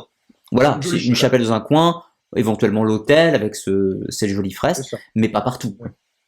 Voilà. Donc là, il y a quand même une mise en évidence du personnage, ou une obsession, on peut parler. C'est ça, il y a une obsession de Marie-Madeleine, et pourtant, la scène la plus importante, le moment le plus important de la vie de Marie-Madeleine, ce qui va la changer complètement, n'apparaît pas à Rennes-le-Château. Il y a une autre chose qui n'apparaît pas dans l'église de Rennes-le-Château. C'est le crucifix. Alors s'il y en a un en haut de l'autel, il est tout petit, hein, il est grand comme ça. Ouais. C'est pas mis en valeur. Ouais. Le crucifix, on ne le voit pas. Il n'y a qu'un endroit où il y a un crucifix magnifique, c'est dans la sacristie. Ouais, là, pièce interdite. Voilà, pièce intéressante. Il y a un super vitrail où on voit Jésus en croix, Marie-Madeleine, Marie et Saint-Jean. Mais il est caché, on ne le voit pas. Le croyant qui vient dans l'église de Rennes-le-Château, qui est habitué dans toutes les églises à trouver des croix représentant Jésus, voir Jésus en croix, il n'y en a pas. Donc, oui, ou du moins il y en a une, mais elle est réservée aux prêtres dans une salle où les fidèles n'ont pas accès. Oui, c'est ça. Mais le croyant, lui, il n'y a pas accès. Oui. Pour les églises catholiques, c'est quand même bizarre. C'est très très étrange. Voilà. Maintenant, il y a aussi cette représentation des deux enfants Jésus au cœur de l'église de Rennes-le-Château, où on voit Marie, la Sainte Vierge, et Joseph, son père terrestre, se faisant face, et portant chacun un enfant Jésus au cœur de l'église de Rennes-le-Château. Là aussi, on est quand même sur une représentation qui n'est pas commune. Deux enfants Jésus au cœur d'une église, c'est quand même pas partout. C'est vrai que cassons un peu le suspense sur un point, ça nous fait immédiatement penser au dualisme. Exactement. Deux enfants Jésus, le fait que le Christ n'est pas représenté en croix, du moins dans l'église, enfin visible, ça nous ramène au fait qu'il aurait pu ne pas être crucifié, ou ça nous ramène à la religion un petit peu soit des cathares, soit même de l'arianisme, peut-être plus anciennement. Alors arianisme, rien à voir avec la Seconde Guerre mondiale et les Ariens. Religion du sage Arius, donc religion du premier temps du christianisme. Ça nous amène à l'idée qu'il aurait pu avoir accès peut-être à des documents liés à une quelconque hérésie. Alors, ces documents sont-ils liés à une hérésie, ou ces documents sont-ils des apocryphes qui avaient disparu? Il faut quand même voir que l'Église catholique a eu des moments très particuliers. Hein, on a quand même eu le Concile de Nicée. Tu parlais de 325, oui. Voilà, tu parlais d'Arius, hein, qui va donc amener l'arianisme. Il faut quand même savoir que Arius s'est opposé complètement au credo de Nicée et au Concile de Nicée. Le credo de Nicée, c'est quoi? C'est Jésus, Dieu et le Saint-Esprit sont une seule et même personne. Entité. Voilà. Et Arius a dit non, pas possible. Dieu, c'est Dieu, le Saint-Esprit, c'est une émanation de Dieu, et Jésus est un homme qui a reçu le Saint-Esprit d'une façon très particulière, puisqu'il est vraiment devenu, entre guillemets, le Fils de Dieu, mais par l'Esprit. Et c'est là où ça s'est mal passé, et Arius est parti. Et ce qu'il faut savoir, c'est qu'il a quitté le Concile de Nicée quand même avec 80% des évêques à l'époque. Oui, d'accord. L'Église catholique que nous connaissons a été construite avec les 20% des évêques qui restaient. Oui, mais qui représentaient l'élite romaine de Constantinople, etc. Ce qui s'explique politiquement. Voilà, sauf qu'ils avaient une grande peur, et c'est au Concile de Nicée où on a quand même décidé que les seuls vrais évangiles qui existaient, c'était Jean, Matthieu, Luc et Marc. Et ils ont dit tous les autres n'existent pas. Sauf qu'il y en a qui ont dit, ouais, mais attendez, le problème, c'est qu'il y en a partout des autres évangiles qui traînent à droite à gauche. Et donc, on va les détruire. Et bah donc, qu'est-ce qu'on va faire? On va demander à un homme qui a une foi pas possible de s'occuper de ça, parce que tous ses écrits sont hérétiques. Et cet homme-là, c'était Irénée de Lyon. Et Irénée de Lyon a fait un travail magnifique. Il a réussi à détruire quasiment tous les apocryphes qui traînaient. Puisque jusqu'à Nag Hammadi en 1945, nous n'avions quasiment pas d'apocryphes dans les bibliothèques. En 1945, des bergers ont découvert des jarres en Égypte, dans un village qui s'appelle Nag Hammadi, et ces jarres contenaient des documents gnostiques, qui étaient des évangiles gnostiques, qui présentent une histoire de Jésus qui est totalement différente de celle que l'on connaît dans les 4 évangiles dits canoniques et les 3 synoptiques. Donc on est vraiment sur quelque chose. Alors, est-ce que par hasard, notre ami Sonia, parce que, allez, soyons clairs, les évangiles de Nag Hammadi, on va sur Internet, on peut les télécharger sans aucun problème, et on peut les lire. Tout à fait. Bon, nous sommes en 2020 quasiment, d'accord? 2019-2020. Déjà, ces écrits de Nag Hammadi ont engendré des discussions énormes dans les milieux catholiques, puisque les catholiques un peu engagés ont toujours dit ce sont des choses hérétiques, c'est honteux, ça fait voir le Christ comme il n'était pas. Déjà, on avait des problèmes. C'est toujours le cas, accessoirement, de nos jours. Oui, ces évangiles sont toujours rejetés en bloc. Voilà. Pour l'Église, oui. Enfin, ça commence à se calmer, mais quand même, comme tu le dis, l'Église catholique, c'est les 4 évangiles qu'on a cités précédemment, point barre. Mais ils sont là, et maintenant on y a accès. Maintenant, imagine, en 1887, juste au moment où, en plus, la République française se bagarre pour survivre, parce que la République est fragile. C'est pas encore gagné, la République. Oui, tout à fait. On ne sait pas encore. On a des monarchistes qui sont très durs et qui veulent absolument reprendre le pouvoir. Eh bien, imagine que tout d'un coup, un Sonnière, qui lui est un curé intégriste, découvre un texte. C'est rien, l'évangile de Thomas, l'évangile de Jacques, l'évangile de Philippe, l'évangile de Marie, l'histoire de Marie-Madeleine, par exemple. Il trouve ce genre de document. Et il le lit parce qu'il sait le lire. Fatalement. Tous ces documents qui datent à peu près du 2e, 3e siècle. Ce sera en latin, de toute façon. Sont écrits en grec. Alors, en grec, mais vu qu'on est sur le territoire français, il est possible que des manuscrits coptes ou syriaques soient arrivés jusqu'ici. C'est possible. Même à l'époque, les écrits étaient souvent écrits en grec parce que ça venait des églises de la région, du Moyen-Orient, où le grec était quasiment à l'époque la langue officielle, si je puis dire. Hein, le savoir. Il y avait de l'essénien, il y avait du copte, il y avait de l'araméen et ce genre de choses, mais la langue grecque était vraiment la langue du bassin du Méditerranée sud. Donc imaginons que Sonia, que ce soit même du latin d'ailleurs, on s'en fiche après tout. De toute façon, il lisait les 2 langues dans tous les cas. Il sait le lire. Et tout d'un coup, il découvre un Jésus qui n'est pas du tout celui qu'on lui a appris. Et il s'aperçoit que ce texte est beaucoup plus ancien que les évangiles qu'on lui présente d'habitude. Il faut se mettre à la place de Sonia. Ça a dû être dans sa tête une explosion nucléaire. Il aurait dû immédiatement, d'ailleurs, en référer, si ce n'est à son évêque, au moins à ses collègues immédiats. Et je pense que le problème, il a été là. C'est que justement, il s'est dit, il a commencé peut-être à en parler, peut-être à ses collègues immédiats, mais en tout cas, il s'est dit, j'ai été floué. Ce qu'on m'a raconté depuis mon enfance est faux. C'est pas du tout comme ça que devait être la vie de Jésus, et Jésus à cette époque-là. Il nous présente un autre Jésus. Il y a de quoi peut-être péter un câble à cette époque-là. Du moins d'être déstabilisé. Ah bah oui. Imagine que ce document soit lâché à l'époque, si je puis dire, dans la nature. Imagine que la République s'empare de ce document-là. Eh bien, la monarchie était balayée et l'Église était balayée. Parce que dans le contexte de l'époque, oui. Beaucoup plus loin. Voilà. Et je pense que Sonnière, qui était quand même un sang chaud, a dû se dire je ne peux pas laisser passer ça. Eh bien, vous avez voulu que je trouve quelque chose, je l'ai trouvé, je l'ai, et d'ailleurs il le dit à un moment, je l'ai trouvé, je le tiens, et je le garde. Il dit ça en occitan. Ça, je pense que ce document va lui permettre de gagner énormément d'argent. En le monnayant, alors soit en le vendant, soit en le conservant, justement, et en le divulguant. Je suis certain qu'il ne l'a pas vendu. S'il ne l'a pas vendu, il a monnayé son silence. D'accord. Et de ce fait, il l'aurait dissimulé quelque part après. Alors, c'est une des questions qu'on peut se poser. C'est une des questions qu'on peut se poser. Il doit être quelque part, si tant est qu'il est quelque part, oui, c'est possible. Alors, je fais une petite digression rapidement pour rappeler quand même à nos auditeurs que, bien sûr, ça reste une hypothèse que pour ma part je trouve hautement crédible, mais qui reste néanmoins une hypothèse. Il en existe une autre. Il est possible également qu'on se retrouve face à des documents du Moyen-Âge, ou même du Haut Moyen-Âge, qui soient des faux. Donc, il est possible également que les documents qu'ils trouvent soient des faux. Ça, c'est toujours le même problème, en fait. Tout est envisageable. Pour l'Église, ça sera toujours des faux. Oui, dans tous les cas, ça sera toujours des faux. Mais du coup, ça c'est intéressant parce que ça nous amène à plusieurs époques. Soit on est sur un document d'époque antique, soit on est sur un document d'époque Moyen-Âge, alors là, Moyen-Âge, c'est-à-dire 12e, 13e siècle, qui nous renvoie Cathare, Templiers et toutes les autres hypothèses de l'époque. Oui, tout à fait. Maintenant, ce qui est étonnant dans la démarche de Saunière, c'est ce dualisme qui arrive.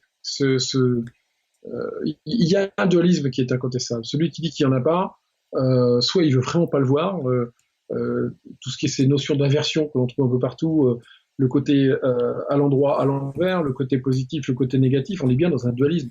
On peut dire ce que l'on veut, on est bien sur du dualisme. Je pense qu'on va y revenir quand on va parler du domaine, je pense, de Saunière.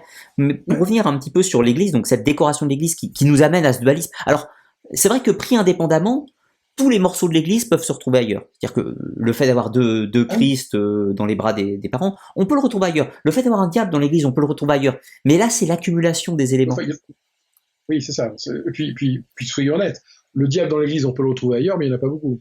C'est très rare. C'est très rare. Les deux enfants Jésus qui se sont faits, je l'ai vu qu'une seule fois ailleurs. Et Dieu sait que je me balade dans les églises.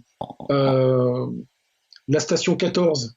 Oui. On parlait de la station 14 du chemin de croix, où il faudrait être malhonnête de dire que cette scène n'est pas représentée en pleine nuit. Il y a un bleu nuit au fond, avec une grosse tache blanche qui semble être la lune.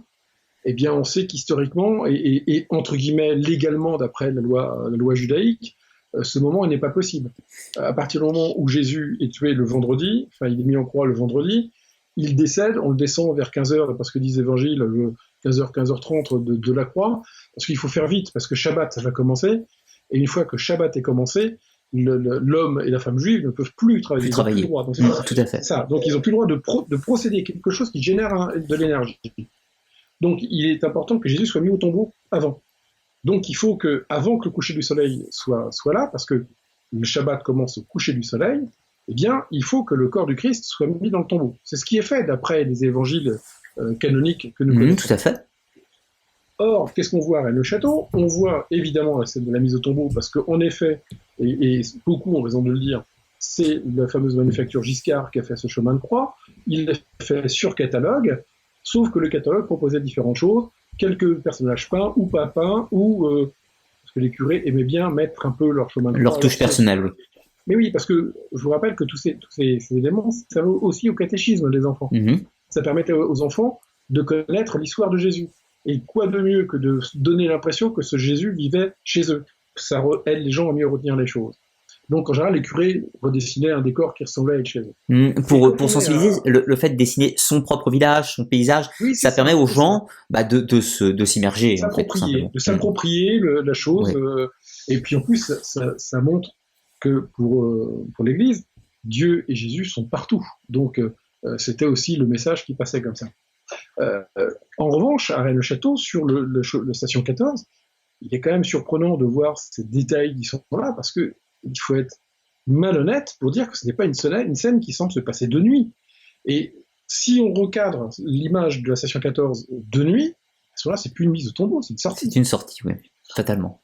Et là, on est dans l'hérésie totale. Là, on n'est plus dans le catholicisme. On est dans le chrétien, mais on n'est plus dans le catholicisme. Au lieu d'avoir un Jésus qui meurt, qui est mis au tombeau, qui meurt en croix, qui est mis au tombeau et qui 3 jours après ressort de son tombeau ressuscité, là on nous dit Jésus est mort sur la croix, on le met en tombeau et on enlève le corps de nuit en douce. Parce qu'en gros c'est ça. Jésus est enlevé en douce du tombeau. Là ça pose quand même un sérieux problème. Et je vous rappelle quand même, quand je dis vous, c'est évidemment pour tous les internautes, cette scène a été faite par un curé. par un curé et dans une église à la vue de tous. Oui, et je vous rappelle juste un petit détail, c'est que ce curé, c'était un intégriste. Du moins quelques années plus tôt. Quelques années plus tôt. Donc la question qu'il faut se poser d'une manière objective, c'est qu'est-ce qui a fait changer ce curé pour qu'il en arrive là. Et c'est pour ça que les jardins sont le où, que l'église c'est le quoi, et les domaines, dont on parlera si tu veux un peu plus tard, eh bien c'est qu'est-ce que ça va faire tout ça, en gros, si je puis dire. Eh bien, alors, qu'est-ce que j'en ressors? Justement, on va y aller au domaine, mais avec une petite parenthèse avant qui me semble importante. 1897, c'est l'année de la décoration de l'église. Mais dans cette année, il va se passer d'autres choses, et notamment un assassinat. Ça, c'est intéressant aussi, parce que ça va nous ramener un peu plus sur ces implications de ces deux autres curés, donc l'abbé Gélis, Custoza, l'abbé Boudet, Rennes-les-Bains, et l'abbé Béranger-Saunière, Rennes-le-Château. Donc cet assassinat, comment tu l'inclus dans cette affaire? Je dirais que je l'inclus pas, on n'a pas le choix, il est là. Oui. Il est, c'est un élément assez atypique, parce que quand même, faut quand même voir que la distance entre Rennes-le-Château, Rennes-les-Bains et Custoza, on est sur un triangle sur 5 km, quoi. Tout à fait. Donc on a quand même des événements et des curés un peu particuliers. Je rappelle qu'on a un Saunière qui se met à faire des constructions pas possibles avec des décorations pas possibles dans son église. On a un abbé Boudet qui va nous écrire un livre mais complètement tordu, qui lui vaudra les pires critiques de ceux qui l'encensaient préalablement. Il avait des compliments aussi sur son livre à l'époque. Enfin, c'est vrai que la Valence celtique, il y a eu des gens qui étaient sûrement des amis qui l'ont un petit peu soutenu quand même. Oui, ils l'ont soutenu parce qu'il s'est tellement fait, excusez-moi l'expression, mais allumé par les cercles savants, entre autres de Paris, parce il faisait partie des cercles savants de Paris, de Toulouse et de bien d'autres endroits, parce qu'il avait vraiment des écrits sur l'histoire, l'archéologie et ce genre de choses qui étaient passionnantes de qualité, oui. Et de qualité. Et là, il est parti en vrille. Si tu regardes le bouquin, tu te dis, mais il a fumé quelque chose de bizarre, ce monsieur, quand même. Ouais, pas mal de théories sur ce livre, on pourra en toucher un mot à la fin si tu veux, mais voilà, je te laisse continuer pour l'instant. Et à côté, on a ce curé Gélis qui, au demeurant, est plutôt extrêmement discret. Il n'est pas aimé de ses paroissiens. Il est froid, il est distant, il est, semble-t-il, pingre et avare. Il n'est pas apprécié, mais en tout cas, on n'entend pas parler de lui. Il est dans son coin, il bouge pas. Il est discret. Et puis, dans la nuit de la Toussaint 1897, il se passe quelque chose. Le matin, toutes ses oreilles l'attendent pour la messe de la Toussaint. Il vient pas. Finalement, tout le monde se décide à aller voir ce qui se passe au presbytère. Ils ouvrent la porte. Il fait sombre, tout est noir. Et puis tout d'un coup, il découvre le cadavre du curé sur le sol. Il est complètement, je dirais, massacré. Les témoins et le rapport de police racontent qu'il y a même de la matière cérébrale collée au plafond. Oui, ça a été d'une violence extrême. Il a été massacré. Alors déjà, il est massacré d'une façon bizarre, puisque on le retrouve allongé. Alors, on nous dit qu'on le retrouve allongé les mains sur la poitrine, comme on faisait à l'époque sur les gens qui étaient décédés. On ramenait les mains sur la poitrine. Donc c'est une forme de respect. Donc c'est amusant, enfin c'est étonnant. Cet homme est massacré par quelqu'un et ce quelqu'un lui mettrait les mains sur la poitrine comme s'il le respectait. Ce qui renverra l'idée de deux hommes d'ailleurs, un petit peu. Voilà, alors, peut-être deux hommes. Maintenant, il y a quand même une autre hypothèse que la police avait émise. Ils se sont demandé si c'était pas un de ceux qui avaient pénétré dans le presbytère, ne voyant pas le curé arriver, le voyant mort, il lui aurait mis par respect les mains sur la poitrine. C'est aussi une qui est possible. Qui a été retenue. Ce qui serait pas du tout idiot. En revanche, il y a quand même d'autres choses étonnantes. Ce fameux papier à cigarette Tsar, qui est découvert quasiment dans le sang avec une feuille de ce papier à cigarette sur laquelle est marqué « Vivant Angelina ». On s'aperçoit que la marque Tsar ne se vend pas du tout dans la région. Elle se vend pas en France, par contre, elle se vend en Pologne, en Bulgarie, je sais plus. Donc c'est quand même quelque chose d'étonnant. D'où ça vient? Pourquoi il y a ça? C'est quand même il y a une chose bizarre. Et puis, ce qui va être aussi étonnant, c'est que la police va se mettre à fouiller la maison. Ils vont s'apercevoir d'abord qu'il y a un tiroir qui est entrouvert dans la cuisine. Ce tiroir est entrouvert et déjà ils se sont parce qu'il y a une liasse de billets. Il n'y en a pas beaucoup, mais il y en a quand même pas mal pour un curé. Et sur cette liasse de billets, il y a des taches de sang. Donc ça veut dire que oui, ils ont été vus. Ils ont été vus. Voilà, ils ont été vus et c'est-à-dire que ça n'a pas intéressé l'assassin, si je peux dire. Ils ont retrouvé, parce qu'ils ont suivi, il y avait des taches de sang qui se baladaient un peu dans la maison, et entre autres dans l'escalier qui montait à l'étage, il y avait des taches de sang, donc ils ont suivi. Ils sont arrivés dans la chambre de Gélis, où là ils ont découvert une sacoche en cuir, et cette sacoche en cuir avait eu les attaches arrachées, et elle était vide. Ouais, les documents étaient pris. Donc ce qui est très bizarre, c'est que autant qu'une liasse de billets d'argent n'intéresse pas le cambrioleur, et qu'il va dans une pièce, trouver une sacoche en cuir, prend ce qu'il y a à l'intérieur, qui n'est sûrement pas de l'argent, parce que sinon il aurait pris ce qu'il y avait en bas également. Fatalement. Donc qu'est-ce qu'il a trouvé? Qu'est-ce qu'il cherchait? Qu'est-ce qu'il voulait? Et puis par la suite, la police va quand même découvrir un document dans les affaires de Gélis, codé, mais un code d'une simplicité pas possible. Et ils vont trouver différentes caches dans le presbytère qui vont contenir des sommes d'argent relativement conséquentes, puisque je crois qu'à la fin, on parle de plusieurs centaines de milliers de francs qui sont découvertes, alors que ce curé est pingre. D'ailleurs, la police nous dit que sur l'ensemble des caches qui étaient précisées, il y en a une qui n'a jamais été trouvée. D'accord. Il y a une histoire qui tourne qui dit que c'est vraiment la restauration du presbytère de Custosa qui est superbe maintenant parce que c'est un gîte. Peut-être a-t-il été financé par la cache qui aurait été découverte. Allons savoir. Et ça, c'est un sourire. Mais ce qui est intéressant, en tout cas, c'est qu'on a un curé énigmatique à Rennes-le-Château, on a ce curé Gélis qui meurt, qui était riche.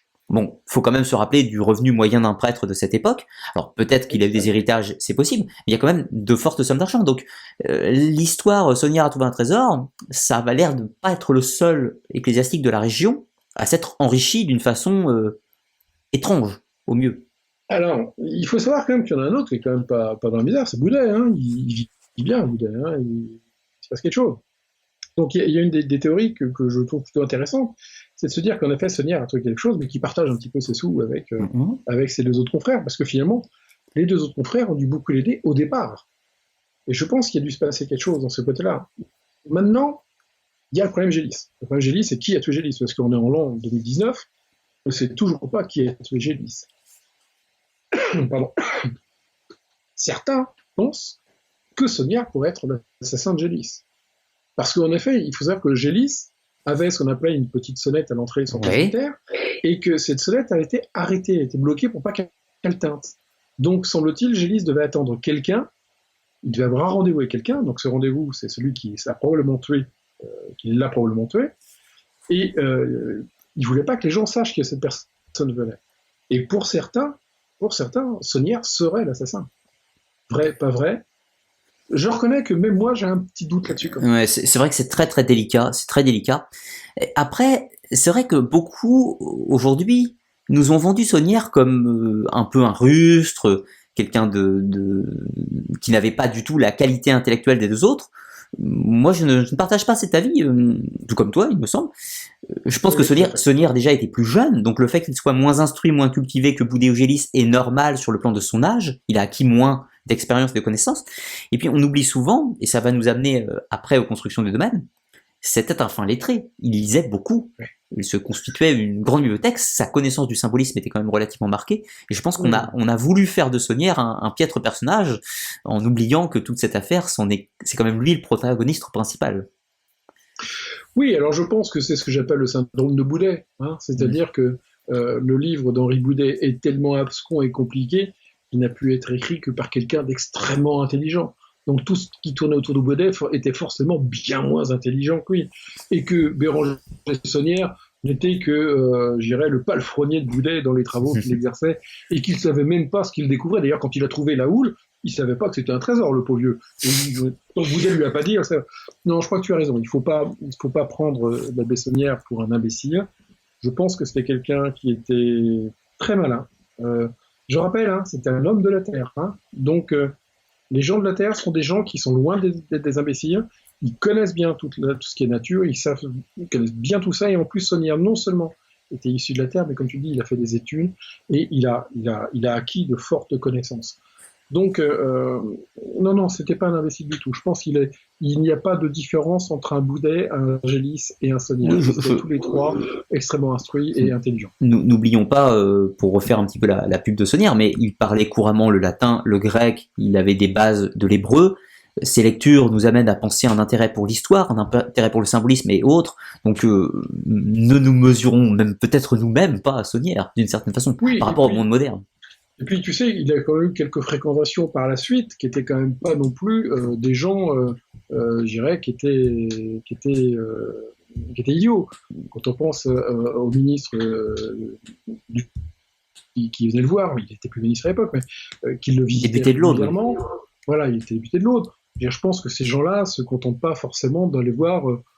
Ils sont très politiques, mais je pense qu'ils avaient un intérêt de discuter avec Sonnière. Donc il y avait sûrement un plan d'égalité. Donc je pense qu'on était sur des gens, oui, qui avaient une vraie culture, une vraie finesse d'esprit.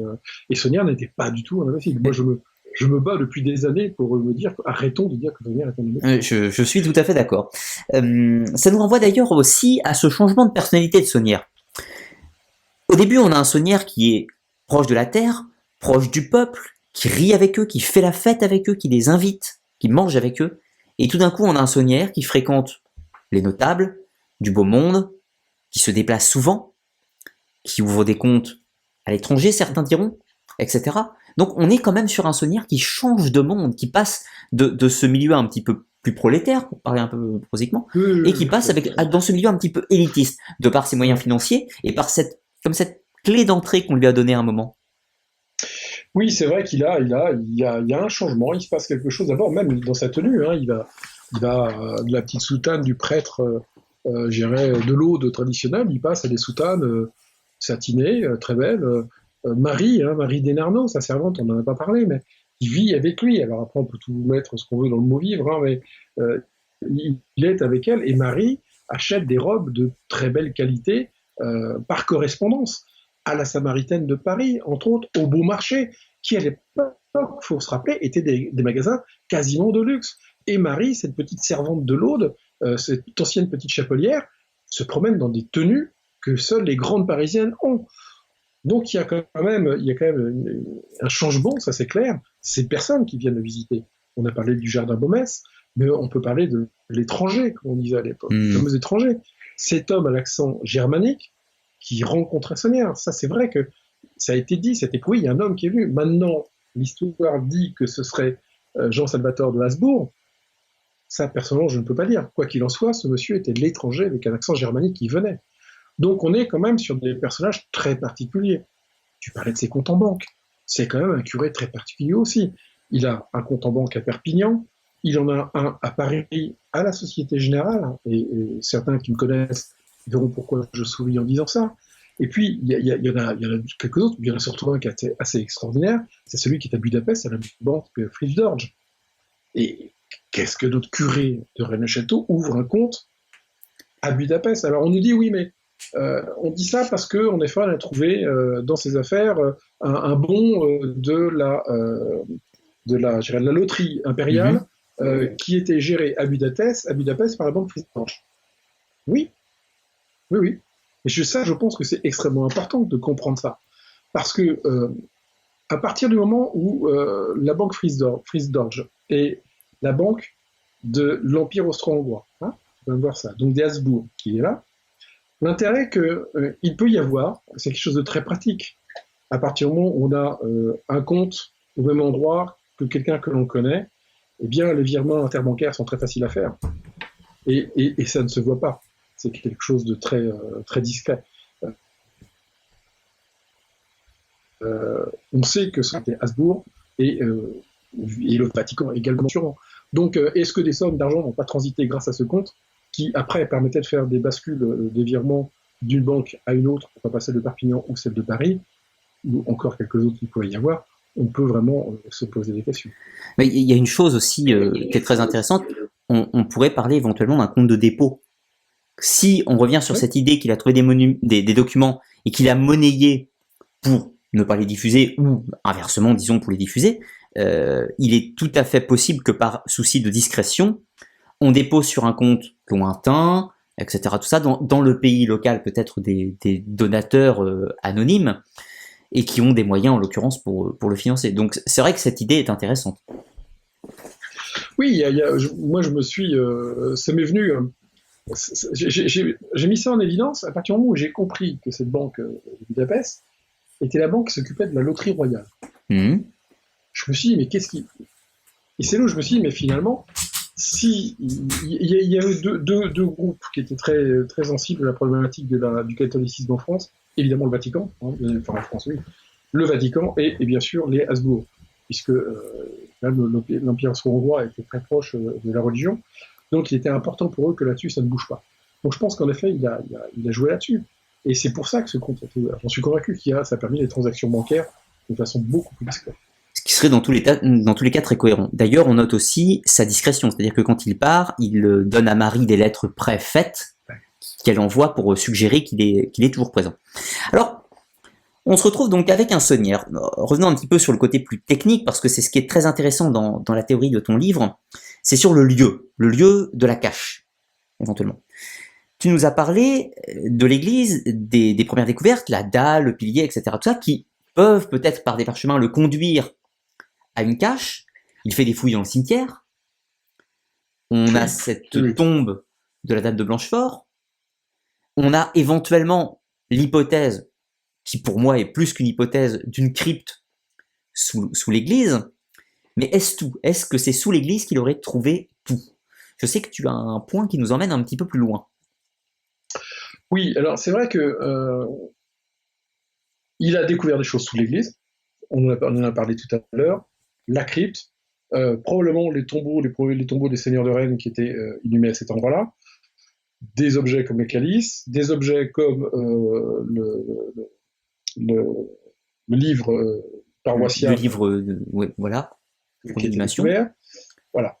Et je pense que par la crypte, il a eu accès à autre chose. Il a eu accès à un autre lieu plus éloigné, se trouvant dans la colline, hein, on va dire. Parce que ça, depuis des années, je me bagarre avec ça. Je me dis que quand je vois qu'on a des chercheurs, hein, des gens très sérieux, hein, là-dessus, je ne remets pas en cause la qualité de leur travail, ni le sérieux de la façon de faire et de rechercher, mais c'est la finalité de la chose qui m'a toujours gêné. Envoyer Sonnière à 4 km, 5 km de Rennes-le-Château, 10 km pour certains, et même encore un peu plus loin pour d'autres, sur des monts très pointus avec des trous gros comme ça. Enfin, bref, pour nous dire qu'il a trouvé un trésor, qu'il a été... J'y arrive pas. J'arrive pas à comprendre. Rappelons-nous qu'on est entre 1885 et 1907, 1917. Hein. À l'époque, pour se déplacer, on avait deux options, enfin trois. Ses jambes, la mule ou la charrette. Bon. Donc déjà, ça limitait un peu les choses. Ses jambes, pour aller à Cuisa, il fallait passer par le chemin muletier, même pas avoir de chèvres qui descendaient jusqu'à Cuisa, qui est devenue la route que nous connaissons maintenant, mais à l'époque, c'était pas du tout ça. Et si on voulait y aller d'une façon confortable, il fallait prendre une charrette, passer par le plateau, aller j'irais au passage de l'Obre, en bas, reprendre la route pour aller vers Anneva et remonter. Il fallait 2 heures, quoi. Il fallait 2-3 heures. Alors, ce qui va totalement dans ton sens, c'est justement avant de t'inviter cet été, quand j'étais sur le territoire de Rennes-le-Château, je me suis livré à cette expérience. Je suis parti avec mes jambes et mon petit sac à dos, et puis j'ai marché pour voir à peu près jusqu'où on pouvait aller dans un temps acceptable, revenir, mais considérer du temps aussi sur place. Et on va pas loin du tout. Non. Enfin, on peut marcher loin si on ne fait que ça toute la journée, mais sans considérer le retour, sans considérer le travail.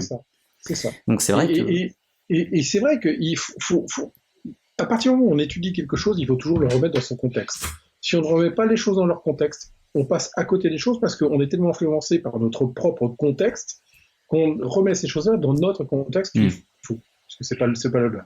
Donc c'est pour ça, et j'ai toujours pensé que Sonnière, s'il a trouvé quelque chose, et là je reviens presque en disant, et s'il a trouvé quelque chose, il n'a plus que le trouver entre guillemets, ou à côté de lui, ou sous ses pieds. Il ne faut pas se faire d'illusions, il n'a pas été très loin. Et c'est pour ça que cette théorie, c'est de dire que par le biais de la crypte, il a eu accès à quelque chose, peut-être un souterrain, peut-être à une faille naturelle, qui a servi à des hommes à une époque, pour aller cacher et dissimuler quelque chose ailleurs, pas très loin du village, peut-être même dans le village de l'époque, en tout cas dans la colline. Et puis j'ai eu un coup de peau énorme, enfin un coup de peau, oui, j'en sais rien, ou en tout cas j'ai peut-être plus ouvert les yeux que certains, parce qu'il n'y a rien de secret.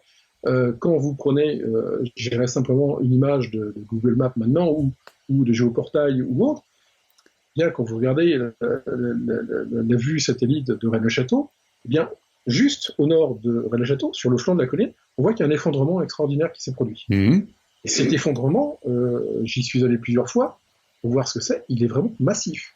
On est quand même sur une surface qui fait, enfin, il doit faire à peu près entre 50 et 60 mètres de long, à peu près. Il doit faire à peu près, parce qu'en plus ça glisse, ça continue à glisser d'ailleurs. Je dirais qu'il doit faire à peu près aussi une soixantaine de mètres. Et la rupture qu'il y a au niveau du sol, entre cet effondrement, on n'est pas loin de l'ordre d'une mètre par endroit quand même. Donc on voit qu'il s'est passé quelque chose en dessous, quelque chose a cédé en dessous, parce qu'en gros c'est ça qui a créé cet effondrement. Et je suis convaincu que le jour où ça s'est arrivé, ça a dû s'entendre, ça a dû créer quand même une onde de choc assez importante dans l'ensemble du village. Personne ne s'est jamais posé de question. Et ma conviction personnelle, c'est que à cet endroit, il y avait quelque chose, un creux, alors on peut imaginer ce que l'on veut, un creux naturel, ça peut aussi être ça, ça peut être aussi un lieu naturel qui était aménagé par l'homme pour en faire un temple, quelque chose, on peut tout imaginer. Et je pense que dans cet endroit-là, a été dissimulé quelque chose que Sonnier a trouvé, et que c'est ça qui lui a posé ce problème, et qui lui a surtout permis de gagner beaucoup d'argent par la suite. D'accord. Et d'ailleurs... Juste pour le point, il est important de préciser quand même qu'à cette époque, période médiévale de construction, des châteaux, les souterrains, c'est très fréquent. Et donc, en général, l'église est reliée au château. Il y avait même 2 églises à Rédé à une époque. Ça peut être relié par des souterrains. Il y avait une ville basse, dont on ne connaît pas spécifiquement l'emplacement. Il est tout à fait envisageable qu'il y ait des souterrains pour s'échapper, ne serait-ce que de la motte castrale, et qu'on puisse descendre dans la vallée par des chemins. C'est possible. Ouais, tout à fait. Moi, je pense que c'est une hypothèse qui est extrêmement intéressante. Et ce qu'il faut surtout bien voir, aussi comprendre, c'est que Béranger Saunière a tout fait pour acquérir les terrains là où il fera son domaine. Et ce qui est extrêmement intéressant, c'est que on sait que c'est sur cette partie-là que se trouvait le château comtal de Rédé. Parce qu'en vérité, à Rédé, il y a eu 3 églises. Il y a eu celle que nous connaissons, qui était l'église comtale, donc elle était enfermée dans la citadelle, seuls les comtes pouvaient y aller. Oui. Il y avait probablement une autre église, un petit peu dans la citadelle un peu plus loin, qui était la fameuse église Saint-Pierre, qui, semble-t-il, s'appelait à l'époque Saint-Jean-Baptiste. Et il y a la 3e qui semble avoir été sur le plateau, qui a été décelée dans les années 70 par une vue aérienne faite par l'IGN. On voit une marque au sol qui semble présenter une église de très forte importance pour l'époque, qui, pour certains, serait à peu près la taille de Montmartre. D'accord. Du Sacré-Cœur. Quelque chose de conséquent, quoi. Voilà. Et ça, il y a des images. On a vraiment des images. C'est l'IGN qui a pris des photos, qui avait prévenu la mairie à l'époque. Mais évidemment, depuis qu'il y a l'arrêté municipal qui remonte à 1967 interdisant les fouilles, évidemment, on ne peut pas fouiller. Bref, Sonnière a tout fait pour acheter des terrains à l'endroit où se citait le château comtal. Oui. Il a fait son domaine à cet endroit-là. Il a fait de la Villa Béthanie à cet endroit-là. Et je pense qu'en effet, il a su qu'il y avait des accès qui devaient avoir lieu, d'une part par l'église, et sûrement par d'autres. Il a peut-être trouvé d'autres endroits. Alors, il faut voir ça.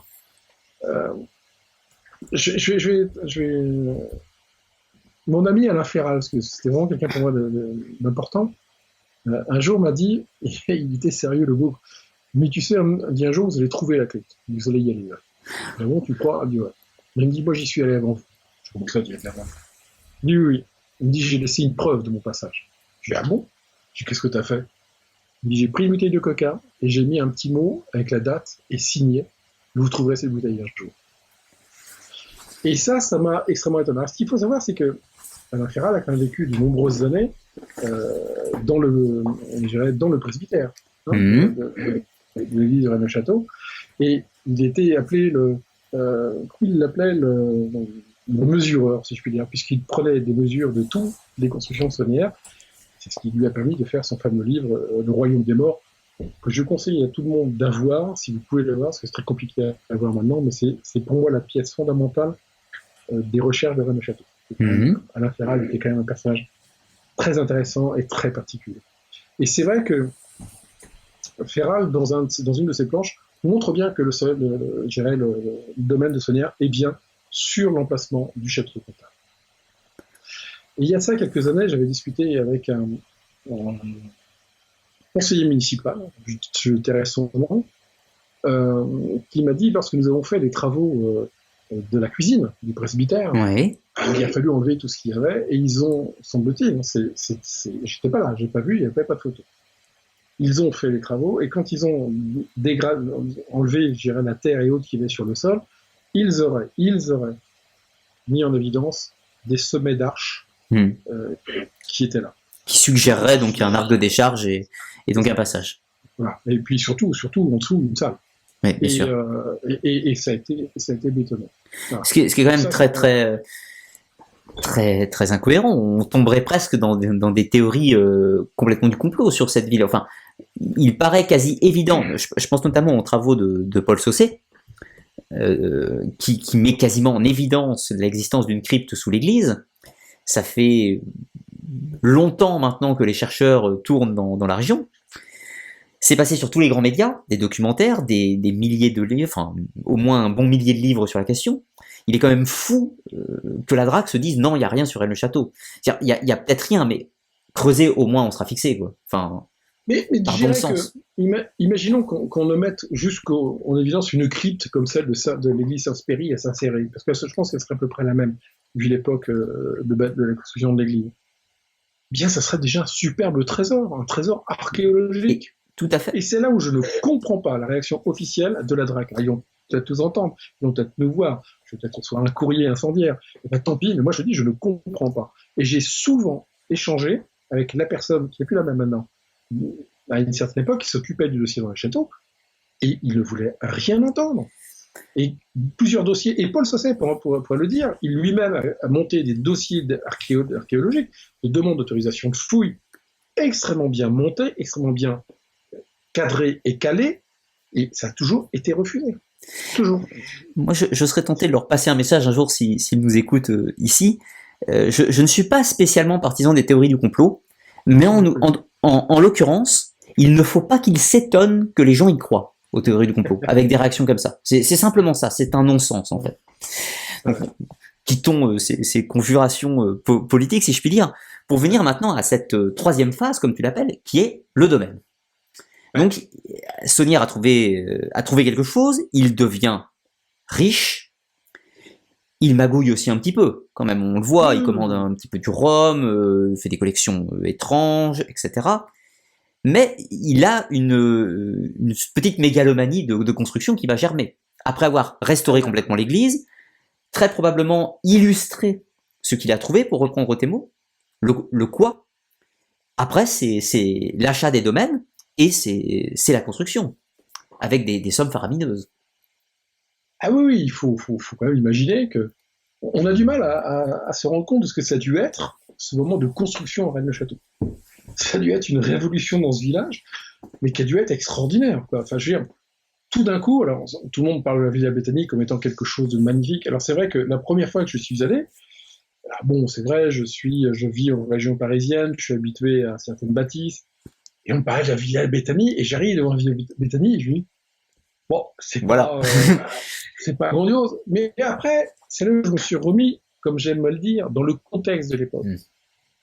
Eh bien, à l'époque, une construction comme la Villa Béthanie, c'était une maison de riches, c'était une maison de grand standing, et il faut se remettre dans ce contexte-là. Et je pense que pour l'époque de Rennes-le-Château, je vous rappelle qu'il y avait 200-250 âmes à peu près, qui étaient que des personnes, des paysans, comme on dit. Certains travaillaient à l'usine de chapellerie de Montazel qui était en bas, mais globalement, c'était des gens de la terre.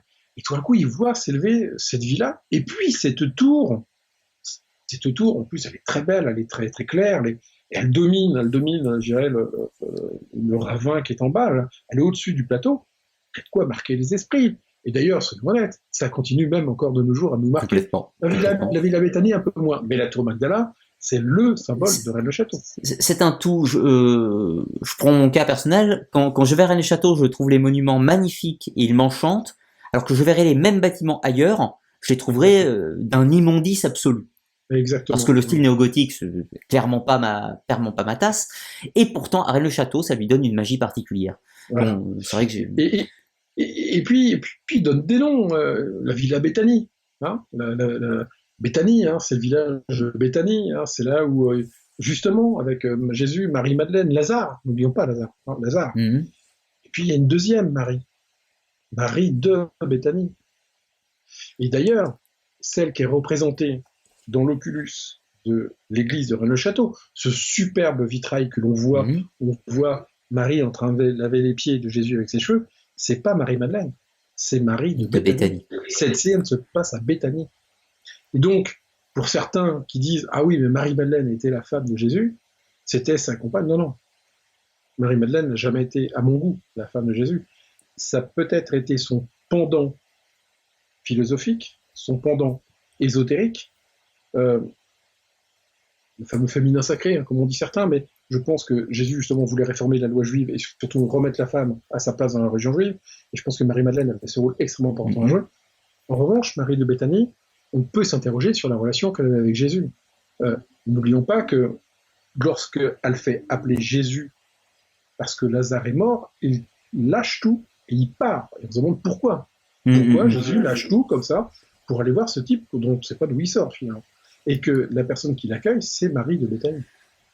Donc, la villa Béthanie et la tour Magdala. La tour Magdala, c'est Madeleine, qui d'ailleurs, à l'époque, le premier nom devait être la tour de l'horloge. Et puis, il a changé de nom, il a donné le nom de la tour Magdala. D'accord.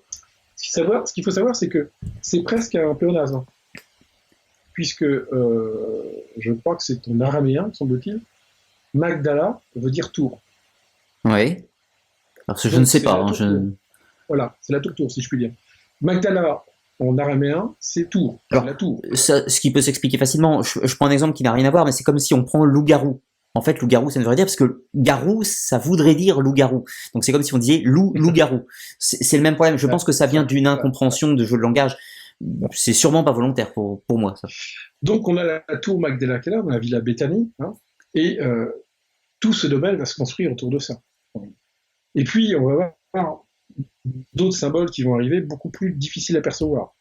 On a la tour Magdala, qui est cette tour de pierre, très visible, très belle, qui monte vers le haut, hein, qui incite à aller vers le haut. Et d'ailleurs, quand on rentre dans la tour Magdala, le seul endroit où on peut aller, c'est vers le haut. On a un escalier qui nous attend, en colimaçon, qui dans le symbole est extrêmement important, et nous amène au-dessus. On s'élève par le biais de la tour Magdala. Puis après, on va prendre le belvédère. Le belvédère qui est cet endroit où on peut marcher pour rejoindre l'autre tour. La tour de l'Orangerie, parce qu'il y a une troisième tour. C'est la tour de l'Orangerie, pendant une deuxième tour.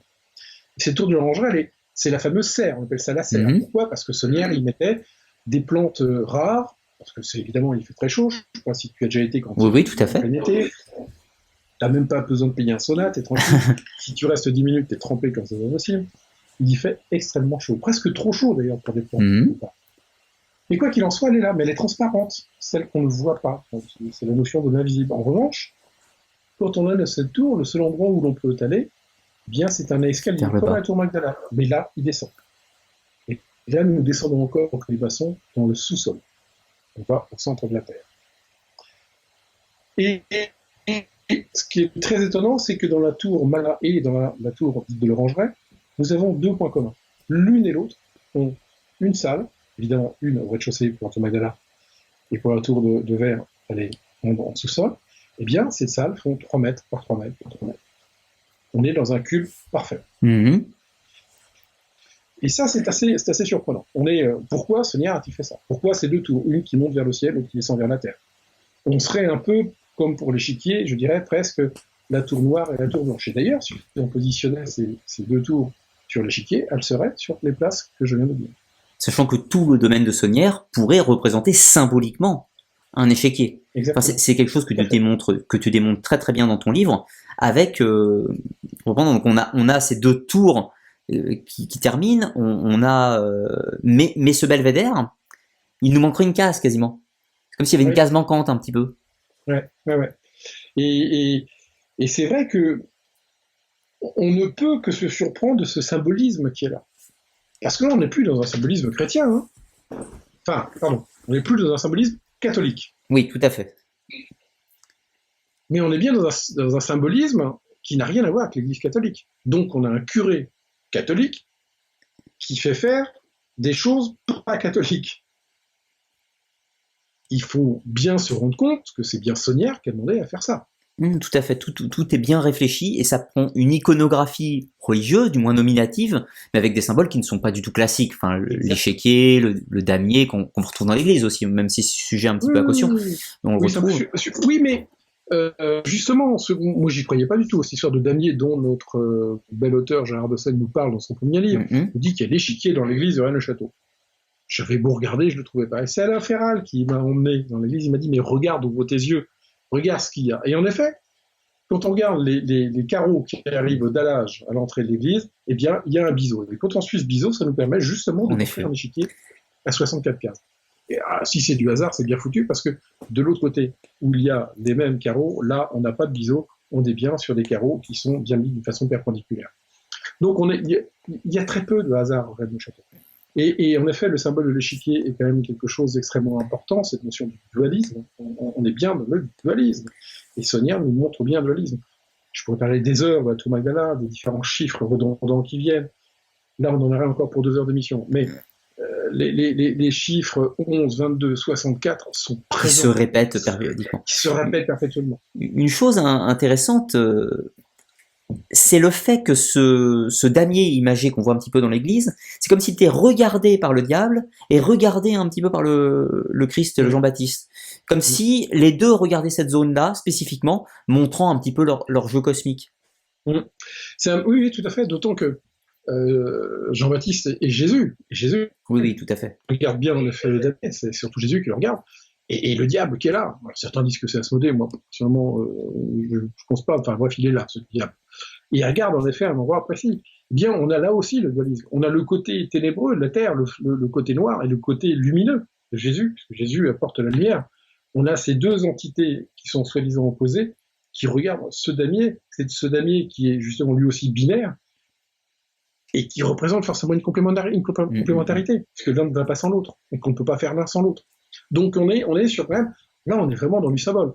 On pourrait rentrer très loin dans la notion du symbole sur ce damier, qu'est-ce qu'il voulait représenter, à quoi ferait-il référence, ce dualisme que l'on voit fait-il référence à quelque chose d'autre.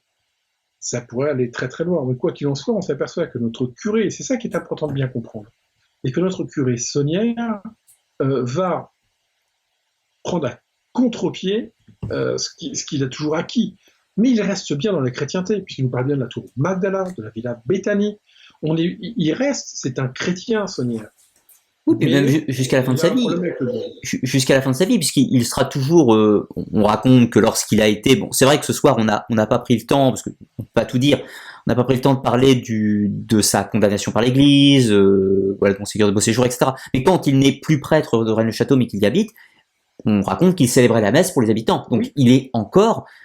Il croit encore au Christ. Après, de quelle façon? De quelle façon? Ça, c'est ça qui serait intéressant. Il croit en Dieu, il est chrétien, vulgairement, mais peut-être pas au service de l'Église. Avant, il était catholique, romain. Je pense qu'à la fin, il est chrétien. Et rappelle-toi, j'aime bien toujours faire référence à ce passage. Même moi, il m'a beaucoup marqué. C'est la fin du documentaire que j'ai fait avec David Gallet. Quand je dis finalement. Jésus a peut-être découvert la vraie religion du Christ et pas celle de l'Église de Rome. Béranger Saunière, tu as dit Jésus a peut-être découvert la religion du Christ. Oui, donc c'était Béranger Saunière. C'est Béranger Saunière. Béranger Saunière a probablement découvert la vraie religion du Christ et non pas celle de l'Église de Rome. Et je pense qu'il y a de ça. Je pense que réellement il y a de ça. Il y a quelque chose qui l'a profondément marqué. J'emploierai un mot peut-être plus mesuré en disant que peut-être que Béranger Saunière a trouvé une des versions du christianisme primitif. Parce que j'imagine, dans tes centres d'intérêt, tu t'es forcément intéressé aux gnoses et donc au premier mouvement du christianisme avec les Valentiniens, les Basilidiens, Marcion et tout un tas de personnages. Et on voit que dans les 2-3 premiers siècles, il n'y a pas une église, il y a 50 ou 100 églises. Et peut-être que, plus modestement, Béranger Saunière aurait retrouvé des documents liés à une de ces autres églises. Peut-être. Mais bon, oui, tout à fait. Alors, après on pourrait reparler du christianisme primitif, parce que c'est aussi un de mes axes de recherche, je travaille beaucoup là-dessus. il est très intéressant de réfléchir à ce que pouvait être Jésus, ce qu'était cet homme. Puis après, qu'est-ce qu'on en a fabriqué de Jésus? Tout à fait. Celui qui a fabriqué le Jésus qu'on connaît, c'est un certain Saint Paul. Oui, Il a tout à fait. fabriqué Jésus. Et d'ailleurs, c'est pour ça que Saint Paul et Pierre ne sont pas bien entendus, mais il y a eu une vraie rupture à ce moment-là. Il a fabriqué Jésus. C'est Saint Paul qui a rompu le pacte mosaïque. C'est-à-dire que il a laissé tomber les Juifs pour aller vers d'autres, vers les gentils, comme on disait à l'époque, alors que Jacques voulait surtout pas aller vers les gentils, donc les non-juifs. C'est pour ça que c'est très intéressant le christianisme, parce que peut-être qu'en effet, le christianisme, enfin, disons, le message de Jésus et la démarche de Jésus n'était pas du tout de faire une nouvelle religion, et loin de là. En revanche, réformer le judaïsme, probablement. Ouais, j'aurais des avis peut-être pas tout à fait identiques, en l'occurrence, qui pourraient amener à d'autres sujets de conversation. On va pas tarder de toute façon à conclure cette émission, ça fait quasiment 2 heures. Et je vais juste dernière question à te poser, parce que c'est vrai que là, on a interprété un petit peu, proposé tout le cheminement de l'histoire en fait de Rennes-le-Château, mais en l'agrémentant de tout un tas de possibilités. Pour tous ceux qui s'intéressent à l'affaire, quelles sont les données réellement factuelles, les éléments à notre disposition qu'on peut considérer comme authentiques? Tu en as cité quelques-uns, le pilier visigothique, la dalle des chevaliers. Alors, je t'arrête, parce qu'il n'est pas visigothique. Il serait carolingien d'après le classement du patrimoine. D'accord. Donc, le pilier, dans tous les cas, le pilier de l'hôtel, la dalle, le balustre, on a vu que, pas forcément, suspicion.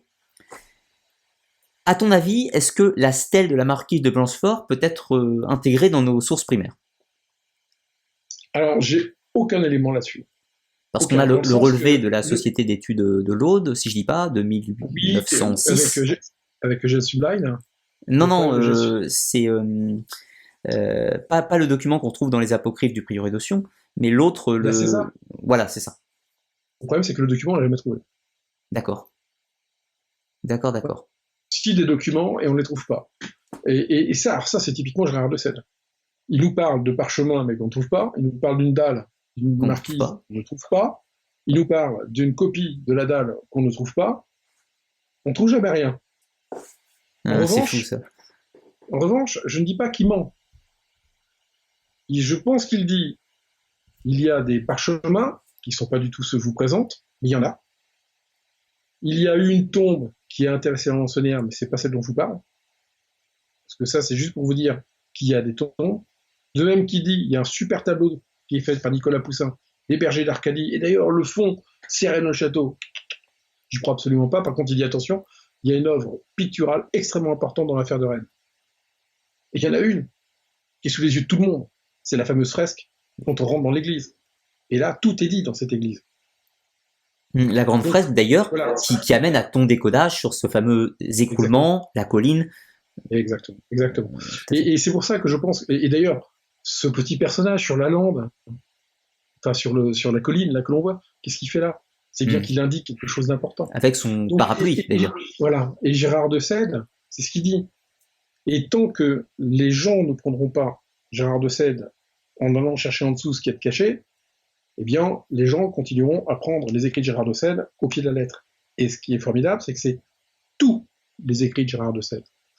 Alors, je ne tiens pas à parler d'affaires modernes, mais ce qui est quand même très intéressant, c'est que dans tous les écrits de Gérard de Sède, il y a aussi toujours un homme qui traîne, c'est Plantard. Ouais, on ne veut pas.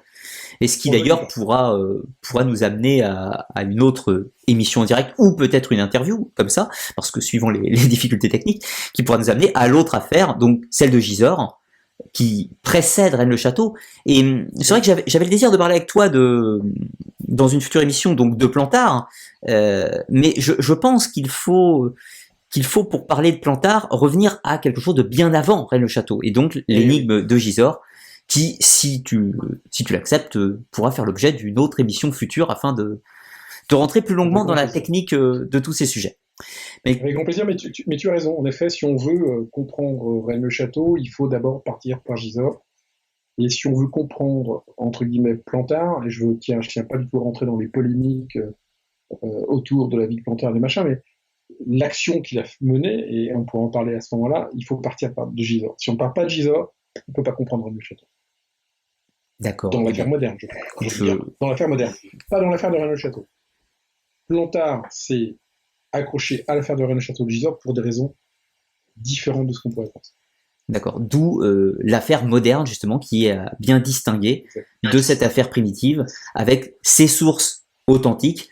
Et pour s'intéresser à l'affaire Saunière, il faut vraiment l'épurer de tout ce qui a été rajouté à partir des années 60, etc. Donc, écoute. Et ce qui est intéressant dans ces années 60, on peut en parler comme tu dis, c'est tous les mouvements religieux, politiques qui se passent à ce moment-là. Tout est, à mon avis, tout est lié à un phénomène global qui se passe à l'après-guerre, où il y a une volonté, une envie de recréer une nouvelle société et plein de choses doivent s'arrêter pour que d'autres démarrent. Nous mettons l'arrêt pour le moment pour reprendre ce sujet passionnant une prochaine fois. Eh bien, en tout cas, j'ai été très content de te recevoir malgré les soucis techniques qui vont m'obliger à faire une petite conclusion, de faire un montage, etc., quelques soucis techniques. Mais bon, c'est les aléas du métier, dirons-nous. Donc, en tout cas, je suis désolé aussi de ne pas avoir pu prendre les questions des auditeurs. Je sais qu'il y en avait pas mal, mais bon, ça sera réservé pour une prochaine fois, ou peut-être si jamais vous le mettez en commentaire, notre cher intervenant pourra y répondre, enfin si tu en as le temps bien sûr, c'est toujours pareil, mais faire un petit retour. Donc en tout cas, merci à tous d'avoir suivi cette vidéo, et puis je te laisse le mot de la fin, si tu souhaites dire quelque chose. Bah écoute, déjà mon cher Ludovic, je te remercie de ce moment partagé qui était riche et agréable. Comme tu dis, les problèmes techniques sont ce qu'ils sont, eh bien on passera outre, et j'espère que les internautes apprécieront ce que tu mettras en ligne, et pourront voir. Et qu'évidemment, je reste à leur disposition s'ils souhaitent poser des questions à travers des commentaires. J'essaierai d'y répondre avec grand plaisir, comme j'essaie de le faire à chaque fois. Voilà. Merci à toi, Ludovic. Merci à toi également. Un dernier petit message à tous. Je m'excuse pour la qualité de l'émission qui a été très problématique. Comme je vous l'ai expliqué, YouTube a fait des petits changements dans sa politique, ce qui fait qu'aujourd'hui je suis obligé d'utiliser un encodeur. Malheureusement, ma connexion internet est relativement faible. Or, quand je reçois un intervenant, il faut qu'il envoie son flux dans ma maison et que moi, après, j'envoie les deux flux dans une émission sur YouTube. Ce qui fait que c'est malheureusement très très compliqué. Je ne saurais pas si je serais en mesure de pouvoir vous proposer de nouvelles émissions live avec des intervenants. Pour les lives où je suis tout seul, c'est tout à fait possible. Mon flux internet me permet de faire une émission en live tout seul et de maintenir une connexion constante toute la durée de l'émission, le temps de maîtriser un petit peu le logiciel. Néanmoins, pour recevoir des intervenants, cela est très très compliqué. Cela n'était pas très fréquent sur ma chaîne, mais il est probable que les prochaines fois que j'invite un intervenant, je fasse en réalité un enregistrement, une interview privée avec lui, et que je la mette en ligne ultérieurement. Voilà, c'était pour vous faire part un petit peu des soucis techniques qui ont eu trait dans cette émission. Je remercie encore une fois Jean-Patrick Pourtal pour sa patience, sa gentillesse et toutes ses connaissances bien évidemment quant à l'affaire de Rennes-le-Château qui j'espère vous aura apporté quelques matières à réflexion néanmoins malgré, en dépassant les quelques difficultés techniques. Pour ceux qui voudraient poursuivre l'aventure, qui voudraient en savoir plus sur l'affaire, je vous recommande bien évidemment son ouvrage Dans les pas de Béranger Saunière où vous retrouvez toutes les informations que nous avons abordées au cours de l'émission et bien sûr de nombreux autres. Je vous ai mis en lien en description de la vidéo l'accès au site internet de Jean-Patrick Pourtal où vous pourrez retrouver ses recherches et ses travaux et le lien de son livre pour ceux qui voudraient se le procurer. Pour ce qui est donc de la chaîne Arcana les mystères du monde, nous aurons un nouveau live ce mois-ci, donc le live de l'Academia, réservé aux contributeurs Tipeee, car je vous rappelle que ma chaîne n'existe que grâce aux contributeurs du Tipeee, donc qui me permettent de continuer mon activité, puisque c'est ce qui me permet donc de financer mon travail. Donc la nouvelle Academia du mois de septembre sera atteint hors série, une vidéo d'analyse et d'interprétation sur le conte du Graal, ou Perceval, écrit par Chrétien de Troyes au Moyen-Âge. Donc nous résumerons rapidement l'œuvre, et puis nous ferons toute l'analyse symbolique et toutes les interprétations que l'on peut faire de cette œuvre, traitant donc bien sûr de l'énigme du Graal. Dans tous les cas, je vous remercie de votre patience, de votre gentillesse et de tous les gentils messages, et puis je vous dis à très bientôt pour de nouvelles émissions.